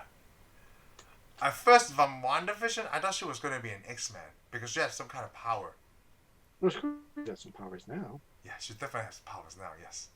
So, and then they did the Captain Marvel and Monica did the renovation of the uniform. Yeah, they're sitting out there and they're changing the colors. They changed the colors. And actually, one of the colors is the green. You remember the green? Yeah. The green is actually kept as Marvel's original colors. Oh, because she was wearing that Creed stuff, right? Yeah, because it's green and gray. And I don't remember, did they ever do a white and black? No, they didn't do the white and black one. They did the multicolor one. Because I thought the white and black, because the white and black would have been the first Captain Marvel. Oh no, I don't. At least would I don't remember. Would have been the little girl if she would have been Captain Marvel. Oh, okay. But then they did the Air Force symbol, right? The colors. Yeah, well, the colors of that branch. Yeah, the branch. Yep. So they turned her to this basically the Captain Marvel that Carol Danvers. Yes. Uniform that she wore. Yes, and then she's trying to give her leather jacket back. Like, no, you keep that until I come back. Which I guess what a lot of people say when they fly out on missions, you know. I guess, yeah, but she got a little bit. He takes a leather jacket with her eventually. Yeah, but that's at the end of the movie, though. Yeah. Yeah. So they get in the plane, they fly to. Well, of course, they fly to space, but that's when we see the scene with Jude Law's character shows up to meet her, Yes. and of course he comes in there and he's like, "So, who do I see?" Oh, who I see to test her, right? Yeah. Yeah. And she's like, "Well, of course you wouldn't tell me that." Yeah. Who do I see? You wouldn't Because tell me they tried that. to do the Like, who you most first. admire? Yeah. Of course, or they And say that They because say then the Carol secret Danvers. passcode. Yeah. That's the passcode. He's not going to do that. And then, of course, it's like, "So whose blood's coursing through your veins?" And they answer it. Bam! It shoots him. Mine. Yeah, it's like mine. My blood. Creep A blood. jerk. I mean, they got a little mad there. Yeah, so the guy, well, Jude Law, I guess he shot the science guy. Yeah, That's the well, he shot whoever that was. Yeah. I didn't know if that was a science guy or not. Oh, I thought I it guess was it a science was. guy. I guess it was because that was the Because last, there's 4 of them. Yeah, that was the last of them. last of him. Yeah. So like when they fly into space and the plane was shaking really bad. I like And his, yeah, cause, is this normal Regular space turbulence. And of course she's she's like, yeah. And of course he looks at Tyler's and like, Tyler's no. There's a lot of things like that, you know, where Nick Fury will say something and Tyler's just like, no. I think it's just like even like ever since that dinner, it's the relationship between Nick Fury's and Tyler's right there is like really close friends. But it's kind of like who is it? The odd couple with Matthew whatever and Jack Lemmon. I can't remember. Matthew, yeah. Yeah, the odd couple. It's the relationship, like it's just a that's the song. old odd couple. Yeah, that's the They old, are old not odd. couple. They're like no. That's the old movie. That's the movie one. But anyways, yeah. Well, that's when Talos told Nick Fury that you really don't want that thing to sit on your lap. Yeah, the cat. Yeah. Because to us, right, the first time that Talos was scared, the cat, I thought it was like an Egyptian thing. Like, they don't trust these animals. But then I was thinking, you know what? You know whose cat that was? That was Marvel's. Yeah, that was Marvel's So he cat. knew it's not a cat. Because he called the cat a Flenken, right? Flerken. Yeah, Flugen. Yeah. So, yeah.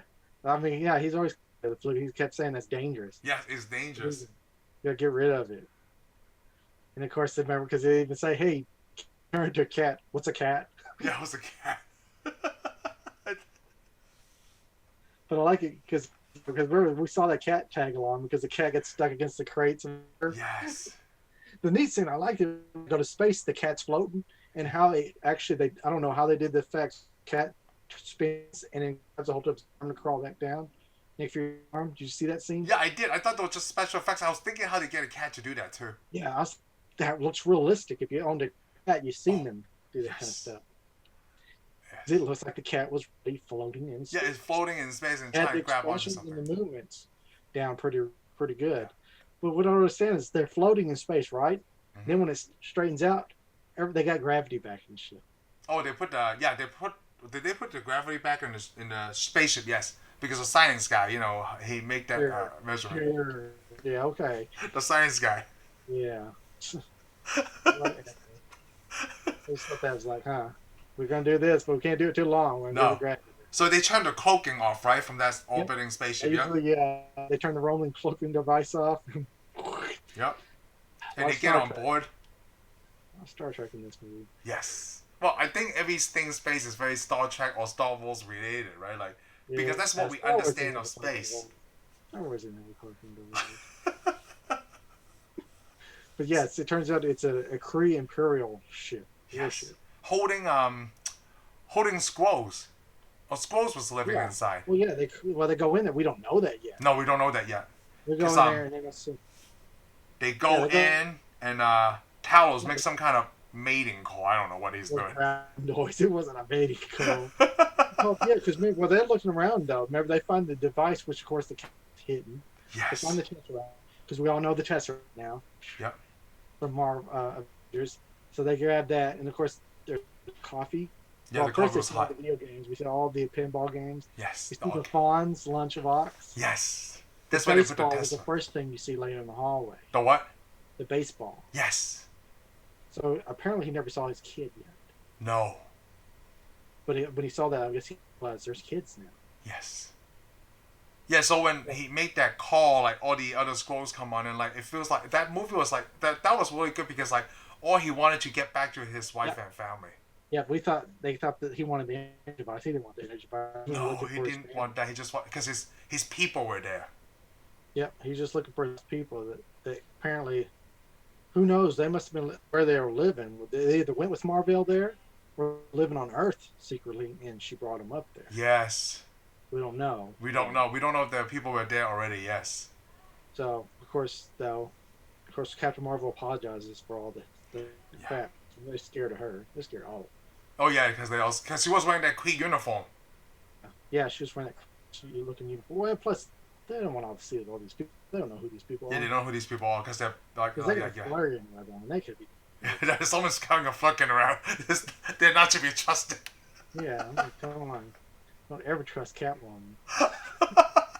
I know. Now we own a cat. I talked to Heather about it. Like, when we get a next cat, right? I want to name it Fleck. That'd be so awesome. That would be awesome. That would be an awesome name. Because me and Heather was watching this together, like, oh, look at that little kitty. You know, the funny thing is, my parents got a cat that looks like that. Oh, really? Like with the orange fur? Yeah, he looks just like him, pretty much. He's got more white on his chin. Oh, they had a cat, another cat older than him. It looked just exactly like. That's cool. Him. Where do you guys get your animals, like your pets at, like, West Texas? Like, do you go to a pet store, or like, do you just adopt something? You go adopt them, or you can just do what my parents do. They just show up. Oh, they just what? Really? Yeah, those cats just showed up. Well, my dad actually saved one of them. Oh wow! He, like my dad, way back when my dad worked, he'd drive out and haul oil. Yeah. And then something was moving bushes. He actually got rid of it. He thought it might have been a wild animal, so they got a rock ready, and boop, this little cat popped out. Oh. So brought it home and became a cat. And this other cat, the cat I got now, he just showed up. To your house? Well, he was a kid. He showed up as a kid. Somebody dumped him out, most likely. Oh, that's drove up down the road. People do that a lot. Yeah. Now that I live here, I seen that same thing. Like, that's how we got our cat. So she just came to us. Yeah. Well, this was a little kid, and I guess he saw the other older cats, and they looked just like him. So they came out and played with them, and we started playing. Kind of got used to him and played with him. Oh, so now you guys got a cat. Yeah, and which is good because the other cat in the neighborhood are called bobcats, and they kill house cats. Yes, yeah. And the little cats don't know the difference. Oh no, they don't. Wow. They go running out, and that's just the end of them. Oh dang, that's messed up. It is messed up, way messed up. But anyhow. So they got back. It's so funny, you know. So I love this scene, like the little squirrel kid, right? Show Captain Marvel does high score on the pinball machine, and then Nick Fury had to talk trash. Yeah, he did. If I was stuck on a spaceship 6 years, I would have the highest score too. What a jerk. It's like, this scene wasn't needed, but it was so funny. Like, such a joke. Who talks like that about a little kid? But Nick Fury must have had a problem. He must have been very competitive. That's the problem. That must be it. Like, yeah, I was in high school. He's fucking high. I wish I could play pinball and beat this kid. He probably wanted to beat that kid. Oh, that is so messed up. So after this, that's when Jude Law shows up with his team. Shows up with his team. And of course, they're all overpowered. They were all overpowered by the Kree people, the Kree Star Force. Yeah, well, they were, but they also got to remember they took the power source and they stuck it in the lunchbox. Lunchbox. So they didn't know where it was. Yeah, so they didn't know it was, and then they tried to escape. They're all trying to escape with it. Yes. Because they all get captured. All the groups get captured. Yeah, and they called Danvers. Yeah. So right now, I waited for this to ask you. So if she's so powerful, right? How did she not break that control device in the first place? Didn't know she could yet. She didn't know she could do it yet, right? Well, remember, because we haven't seen her all her powers yet at all in this movie. And she doesn't even know. We should see her do some hand blasts. That's it. Because that's why Jude Law was trying to keep her under control the whole time. Yeah, they all been trying to keep her under control. Because Mary's got the her neck, and it lights up every time she tries to shoot. Yes. So she's been kind of overriding it. She's so powerful. She overriding it, kind of. But she hasn't done anything. Remember, she can't even fly yet. No. So, of course, they lock her up and they send her the Supreme Intelligence. Yes. And, man, the Supreme Intelligence is a jerk. Yes. Oh, such a jerk. Like, once they find out, like, she knew the truth, right? Like, the Supreme, or the AI, right, you call it, became a jerk to her. Yeah, because, you know, she's got her hands in pockets. No, because this is when they play Nirvana, right? Yes, that's when they play Nirvana. That's awesome. I love that. Of course, he's like, oh, look at these clothes. Yep. Well, this jacket is nice. Because they were mocking her. She was wearing that white shirt with that jacket, right? Yeah. Yeah. They were mocking her. They were mocking her big time, yep. Just like that. Of course, then she calls her, she's like, you're nothing but a human. Yeah, and then they call him human, right? And then they also said, like, we gave you everything. I'm like, you didn't give her these powers. What are you talking about? Yeah, that's the thing. They keep telling her that they can take her powers away. They constantly remind her. Jude Law in the AI, they keep telling her, oh, we can take the powers away because we gave those to you. Okay. Take it away. And of course, she remembers all the times she fell down. And then she remembers all the times she gets up. And then she gets up. She goes, I've been fighting with one hand tied by my back at the time. So she popped that thing up. Of course, remember, it was at the Korg, or was it one of the guys, one of the Kree? Yeah, Korath, when he's looking, she's trying to escape. Yes, she's breaking out. Yeah, she's breaking out. And I'm just standing there watching. I thought right there she could just blast everybody out of there. She blasts everything. She's glowing. She throws her against the wall, goes to the deal. Yeah, and Nick Fury's like, you know you're glowing, right?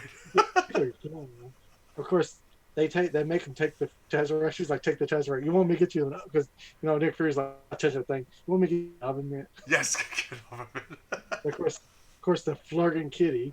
Oh, she ate it. Yes, that's when the kitty ate it. Yes. The flirting kitty, which is kind of a stretch. But years of watching Doctor Who got me used to. Well, Doctor Who. Yeah, because you'd see some crap like that in Doctor Who. Oh, so the cat wasn't really a cat then, right? It was just disguised as a cat. It's just some alien. I don't know if it's disguise or if that's what it looked like on the planet. Oh, okay. They look like cats. I've never seen anything like that. Some kind of thing comes out, grabs it, and goes back in. It's interdimensional stomach. Yes. It means it can eat bigger. It's bigger. That's mean interdimensional means it's bigger on the inside. Oh, okay. Outside. There's another name for it, but anyways. No, we'll go with that for this one. We'll go with that. We'll go with that for now. Yes. I mean, everybody's like, that's wrong. And I'm like, okay. Like, how do you prove that? Hey, tell me what it is in the comments below, or shut up. Yeah. Tell us what it is. Like, I don't know what it is. Yeah. So, anyways, that kitty eats the deal, and then they go on. Yeah, and when everybody, the Kree Star Force is still thinking the Tesseract is inside the lunchbox. Yeah. Yeah. So they fight for it. Of course, they're headed down the hallway one way, and she goes in that room with the lunchbox, and she's sitting on the deal, waiting for the rest of the Kree soldiers to come in. Yep. And of course, he's like, "What did he say?"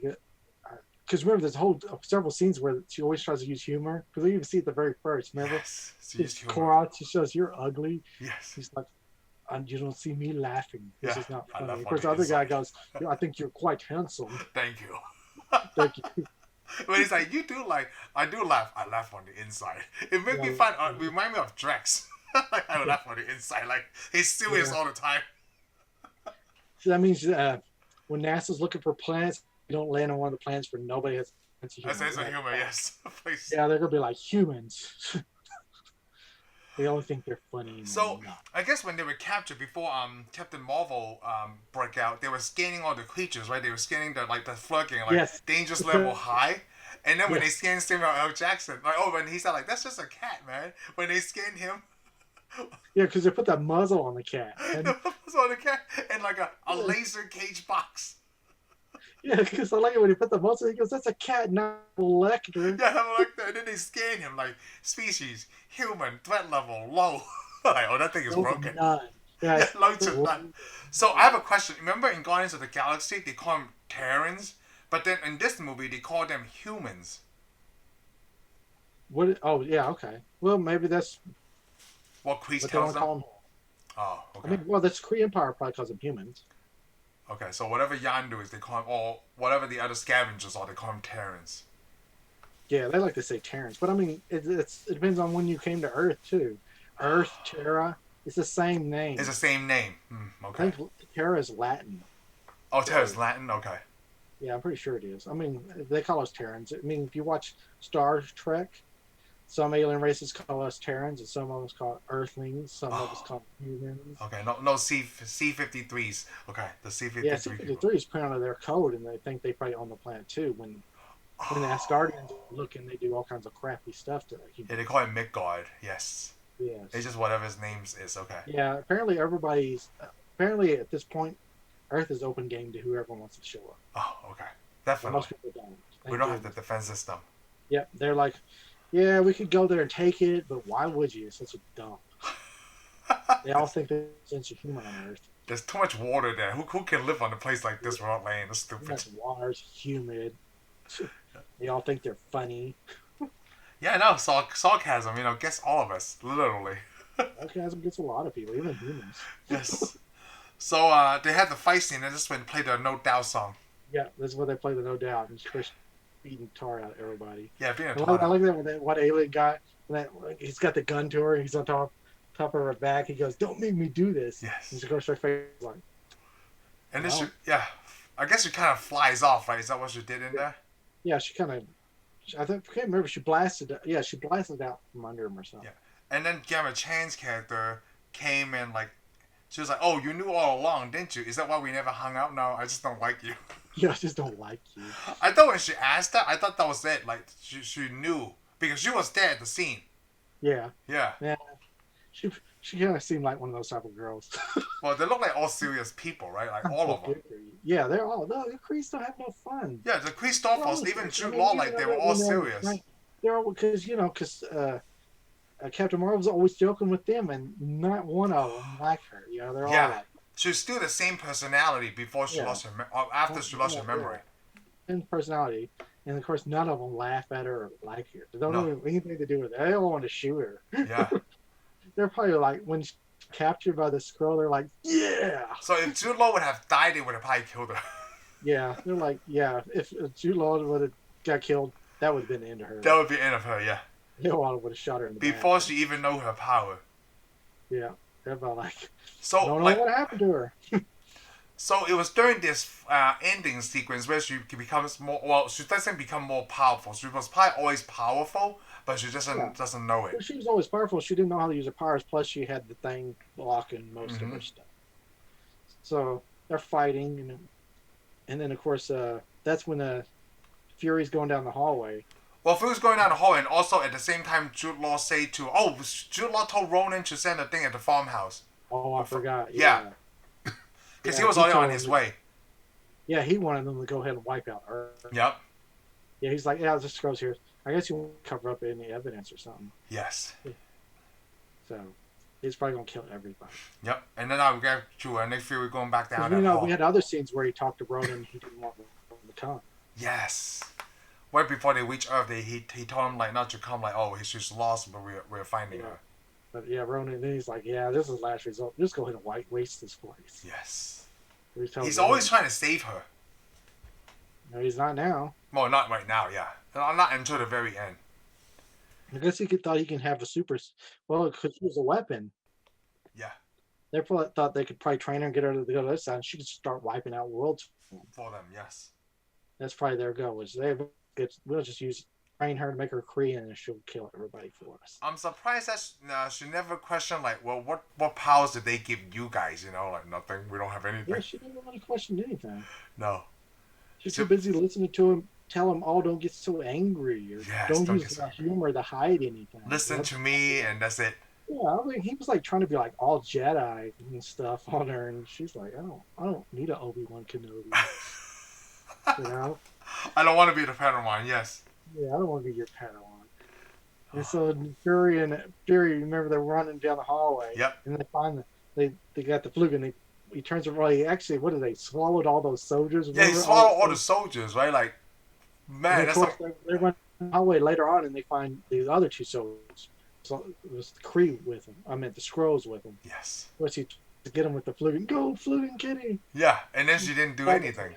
Or he didn't do anything. Yeah, he sets the cat down, and the cat walks around the soldier. Yeah, she walk around Talos. Yeah, well, we didn't know who it is. No, we didn't know. We thought it was strange. Yeah, he's like, hey, pick a side. Yeah. Of course, then you realize that's Talos. Yeah, because he gave the code word like just like we did in Havana. Yeah, just like we did in Havana. Yep. Follow my lead. Yeah, so they march him out there to the. And they shot them, and then they got on the Quinjet, right? They got back on the Quinjet, but Talos got shot. Yeah, Talos gets shot on the Quinjet as they're making their run. Yep. Of course, they were outrunning it. Isn't that what the kitty scratches? Yeah, because remember he has that cat. Nick Fury has that cat. Is that yet? I can't remember what point that happens. It's probably nothing until after the fight was over. Before they got to the Earth part. I think it's before they got to Earth. Oh yeah. I think they outran. Yeah, they got away and they think they outran. He's over there with that cat and he's like, "Hello, you're a good little kitty." That scratches him in the eye. It just let him in a scratch, like, and then Talos like, no. Oh yeah, it was like after they got in the jet because he was down already. He's always shaking his head like, no, it's not just a scratch. Exactly. He goes, yeah, it's just a scratch. It's gonna be a big deal. Of course, Talos that back there. No. I know. No, that's the second time he did that to Fury. The first time up on the space turbulence, and the cat scratching his eye. He does it a lot because Fury's always like, "Oh, it'll be okay." But Talos is always like, "No." No. And of course, that's when they send Gemma after. Hey, you know what? We could use this to start the basis of why Nick Fury trusts him. Oh yeah, well, I mean, yeah, this is obvious because actually the scene where they trust is okay when he gets shot. When you remember when Talos is shot and he's laying on the floor, Nick Fury asks him if he's gonna be okay, and then grabs his hand. Yes. Like friends. Yes. Friends, right there. Yep. So the relationship shot off rocky, but you know. The way it is. Okay, because Talos is a soldier. Yeah, he's a general. And Nick Fury's a soldier. Yep. Well, right there, that's what they got. They're bonded. They bonded, yes. I love that. Two soldiers right there. Yep. So, yeah, of course, Nick Fury got his eye scratched. it's just I always thought it would have been something. I mean, I'm not mad, but I'm thinking, I wish it would have been something more. So, let's bring that on later. Let's go to this scene first. Yeah, okay. Yeah. Well, we'll get to that. That's when they tell Gemma Chan's character, get in the dropship, go get them. Yeah, go get them. Yep. Yeah, go get them. We'll take care of this. And then they had like an independent ID4 spaceship fight scene between Will Smith and they kind of recreated that. When they're going through the canyon. Yes. Anything that can fly. Yeah. Always going through the canyon. I mean, even Salvation. You remember when they got that big giant going through? I do. Every movie I've ever seen, they're always going through. Airwolf. If you ever saw Airwolf, the helicopters. Played the game, but I haven't watched the movie. Yeah, it's always in a canyon. It's always in a canyon, right? It's the best way to maneuver to get the enemy crashed into something.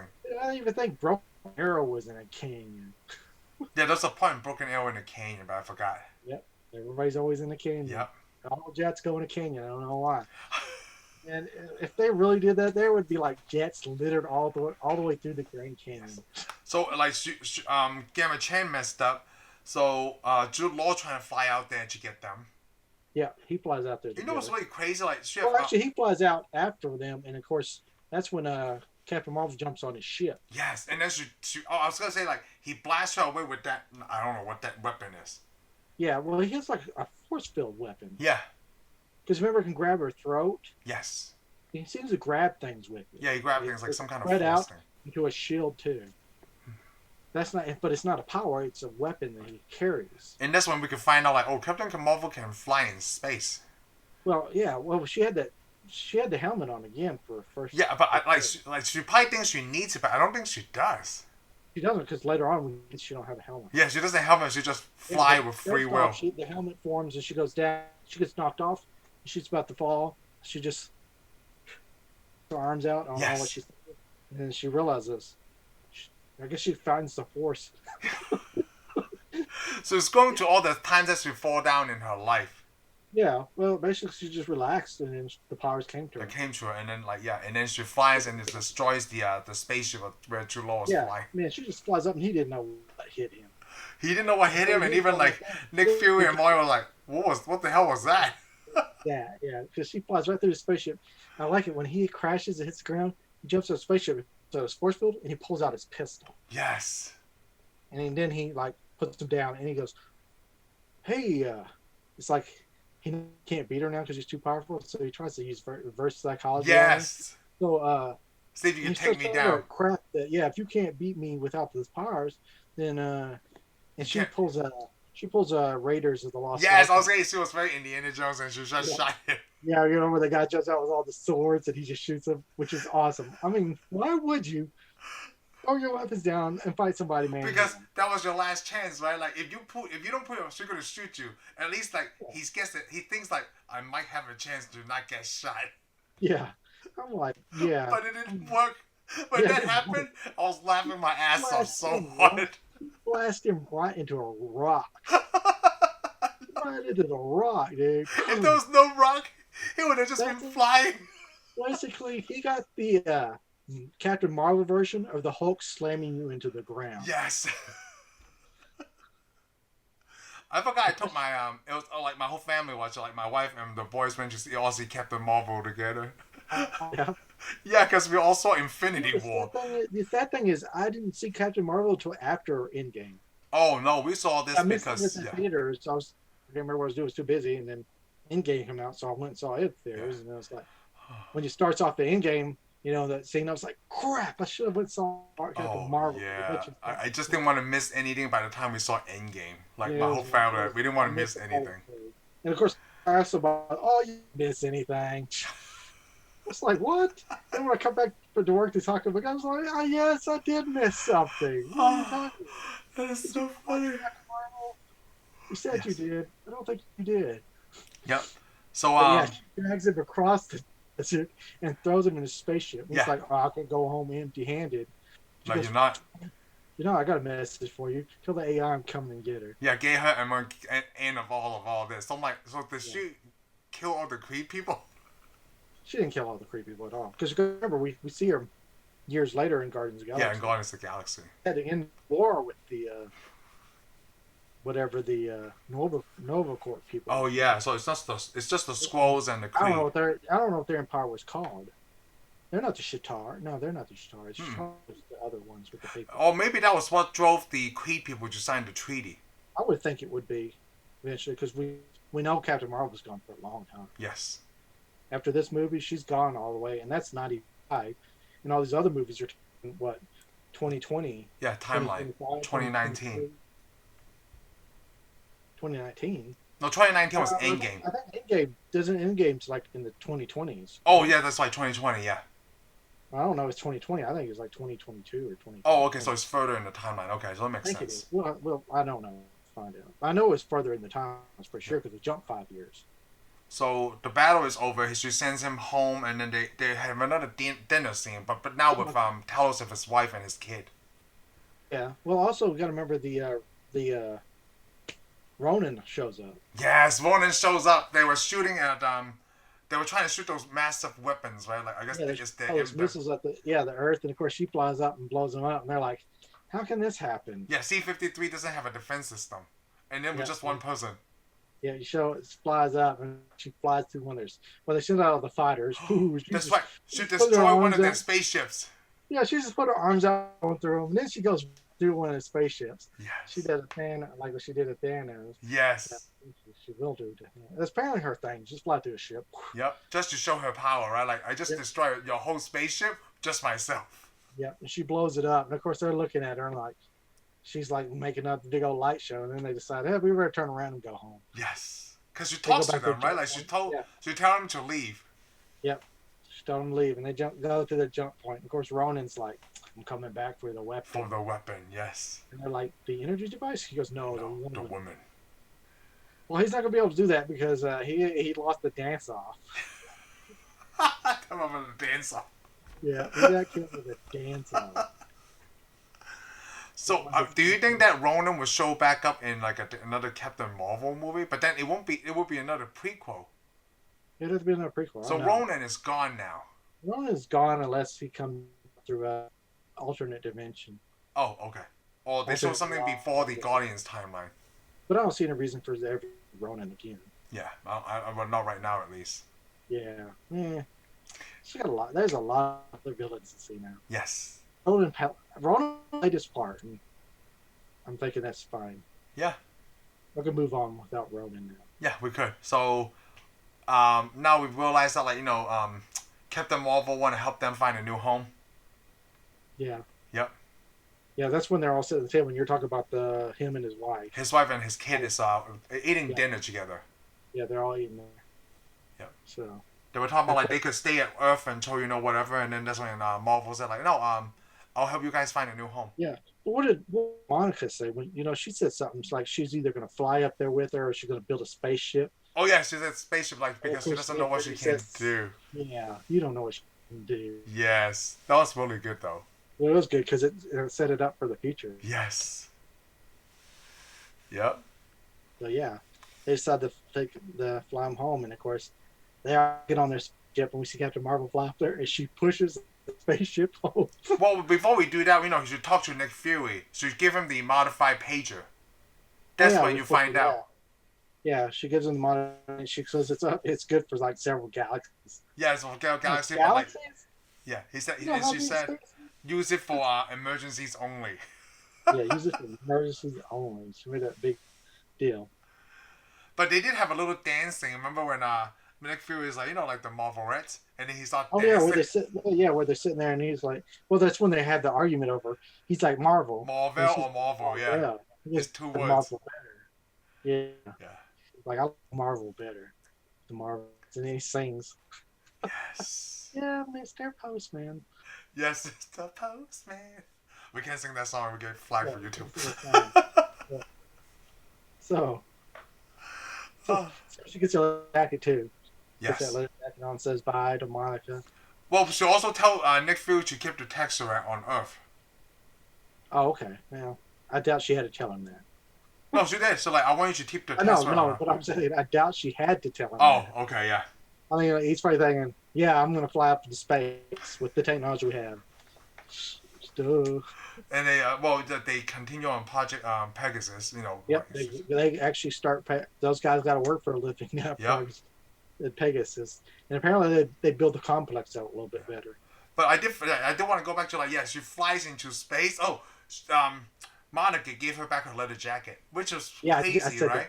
So when me and Heather saw that, I was like, so she's wearing that uniform, and then she went on and put her leather jacket on. And I'm like, how skinny is Brie Larson in this scene? Or how big was that leather jacket? Because it looks like it fit pretty tight, right? Yeah, well, she got a suit on underneath it. She got a suit on and she wear a leather jacket. But I guess her powers won't destroy the clothes that she's wearing. I mean, come on.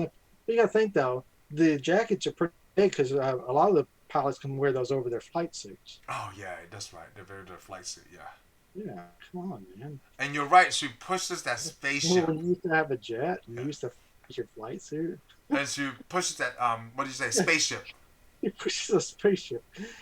It's like he's like pushing a car is bad. Yeah. She's not there pushing it. Like she's flying past other spaceships. They're looking. Is there somebody out there in space pushing? Plus, remember, she's no helmet. Yep, that's what plus you have no helmet. She's gonna fly in space. It looks like I don't know. It looks like there seems to been there's scenes where she's wearing a helmet again. But she doesn't need it. Not, but she don't really need it. No. Because she can make a force field around her with her powers. And before the movie ends, Nick Fury is in his office, and then Coulson's like, "Oh, these are the things you asked for," and it's just the eye, and that's when Coulson asks. Yeah, he's wearing that shield over his eye. And that's when Coulson asks him, like, "Hold on, look this out. Like, is it true that did they burn your eye? The Kree burn your eye because you won't refuse to tell them where the Tesseract is?" And I neither can confirm or deny. Confirm or deny it. I like that. Like, it makes him sound so badass. Yeah, it does, because now, because Coulson's like, oh man, this guy is a bad. Yeah, this guy is bad. Don't mess with Nick Fury. Yeah, they burn his eye out. Yeah, and that's when he's starting to act like more. He goes to the kitties. Of course, he's got a little kitty bed there. Yes, he's a kitty bed. Like, cause he looks at the cat when he said that. Yeah. Well, yeah, and yeah, you're right. Oh no, he looked at the cat when they asked to talk about the Tesseract. Yeah, when he talks about the Tesseract, because they're like, I'll let you know when it. Yeah, well, I'm sure it'll turn up. Yeah, I'm sure it'll turn up. Yeah. Like he's thinking, like Coulson's really gonna find it. Yeah. No, that was really good. Coulson, like, you're right. Also, in that scene when Nick Fury said that, that's when he started talking to like the Nick Fury that we know today. Yeah, he started to be more cautious. Yeah, because plus he's sitting there typing the, his directive on how to save the Earth now. Yeah, the Protector Which Initiative, apparently right? he never apparently Marvel puts it forward with most of Shield, or otherwise Hydra know a lot about it. Yeah. Or either Hydra just thought it was like, this is some kind of stupid dream. Mm-hmm. And So, that's when they start trying to find more people like her. And then Coulson is like, "Well, do you think there's more people like her? How do we find them?" Well, we weren't even trying to look for her, and she found us. yeah. And of course, that's when he sees her picture. It says her call sign was Avenger. Yeah. So he writes the Avenger instead of the Protectors. The Protector. Like, it sounds so stupid. Like I was like, oh, I never thought of like a name before the Avengers. But come on, it was the Defenders. The Defenders, yeah, the Protector Initiative, the Avengers Initiative, and then that's when they play the Avengers theme song. That's when they play the deal. And then you get your credits, and then the very last credit scene. Yes, it goes back to at the events of Infinity War. There was the body counts, right? The body counts was going up when Captain America was looking for the screen. It says these people are missing, right? And then, I forgot that scene. Yeah, that's very deal where they're seeing all that, and plus they had the pager. Remember, the pager can't they turn just off. have the pager, and the pager goes off. Mm-hmm. And they're like, so how do we turn this on? We don't even know what it's for. They're arguing about what it was about. Yeah, because Rhodey came in and like, hey, that thing is stopped doing its thing. Yeah, stop transmitting. And they were talking about like, well, but we hook up the power source. So yeah, we did, but it just came off. And of course, Black Widow's like, hey, I want to know. Yeah, because this is Nick Fury's item, and then and she turns around and boom, Captain Marvel's there asking where's Fury. Where's Fury? I can't believe you didn't see this. So when me and Heather saw that, we're like, oh my god, now we have to see Endgame. I don't think we can wait another few months. Nope, I didn't see that scene. I mean, I guess it wasn't that big a deal. It's not that big of a deal, but you're like, she pops up. It did give you a key why she ended up in space. Yes. Oh yeah, it did. Like, because when you're watching the Endgame, you see Stark there, and all of a sudden she pops up. Just like, what? How does she know? Yeah. And then you watch Captain Marvel's like, I missed that part. Yeah, because people question like, well, was she when Thanos like, well, she's helping other people, or not other people, like other creatures, like beings, No, she was doing something. Who knows? People are mad about her for flying out in space. Everybody at Earth is, okay? Everybody's like, Brie Larson, she doesn't stick around. Maybe that's why everybody's mad at Brie Larson. Oh, because of the story? Yeah, because of the story. She wasn't in all the other comics. Ah. You're life losers. Yeah, get a life, losers. Sorry. No, don't get a life. Keep listening to this. Well, I mean, that would be Tell your friends. That would be a part of a full balanced life, right? Yeah, you're right. A little bit of lamb and chain right there. Yeah. Wisdom. It's awesome. So I think next Sunday we finally get to. Well, wait. That's the very, very last image. Oh yes, I forgot. I almost forgot. Cat's on the desk. Yep, you forgot. Yep. And a cat was on the desk doing what cats do at night. Yeah, cough up a hairball. Yep, coughs up a tesseract. Cough up the tesseract. I know, is it? I know. My cat's coughed up a lot of stuff, but nothing Nothing that cool. Yeah, nothing that cool. A lot of stuff you was like, what is that? You sure that's a hairball? My cat hasn't coughed up anything like that. Not that you've run across. No, nothing I can come across. Yeah. Yeah. That's awesome. So that's where we're gonna end it. And we'll come back with Endgame for next week. So that's it for this one. Thank you for watching this segment of our reviews. I hope you had a great time listening to us. Be sure to subscribe and give us a thumbs up, and we'll see you on the next one. Laters.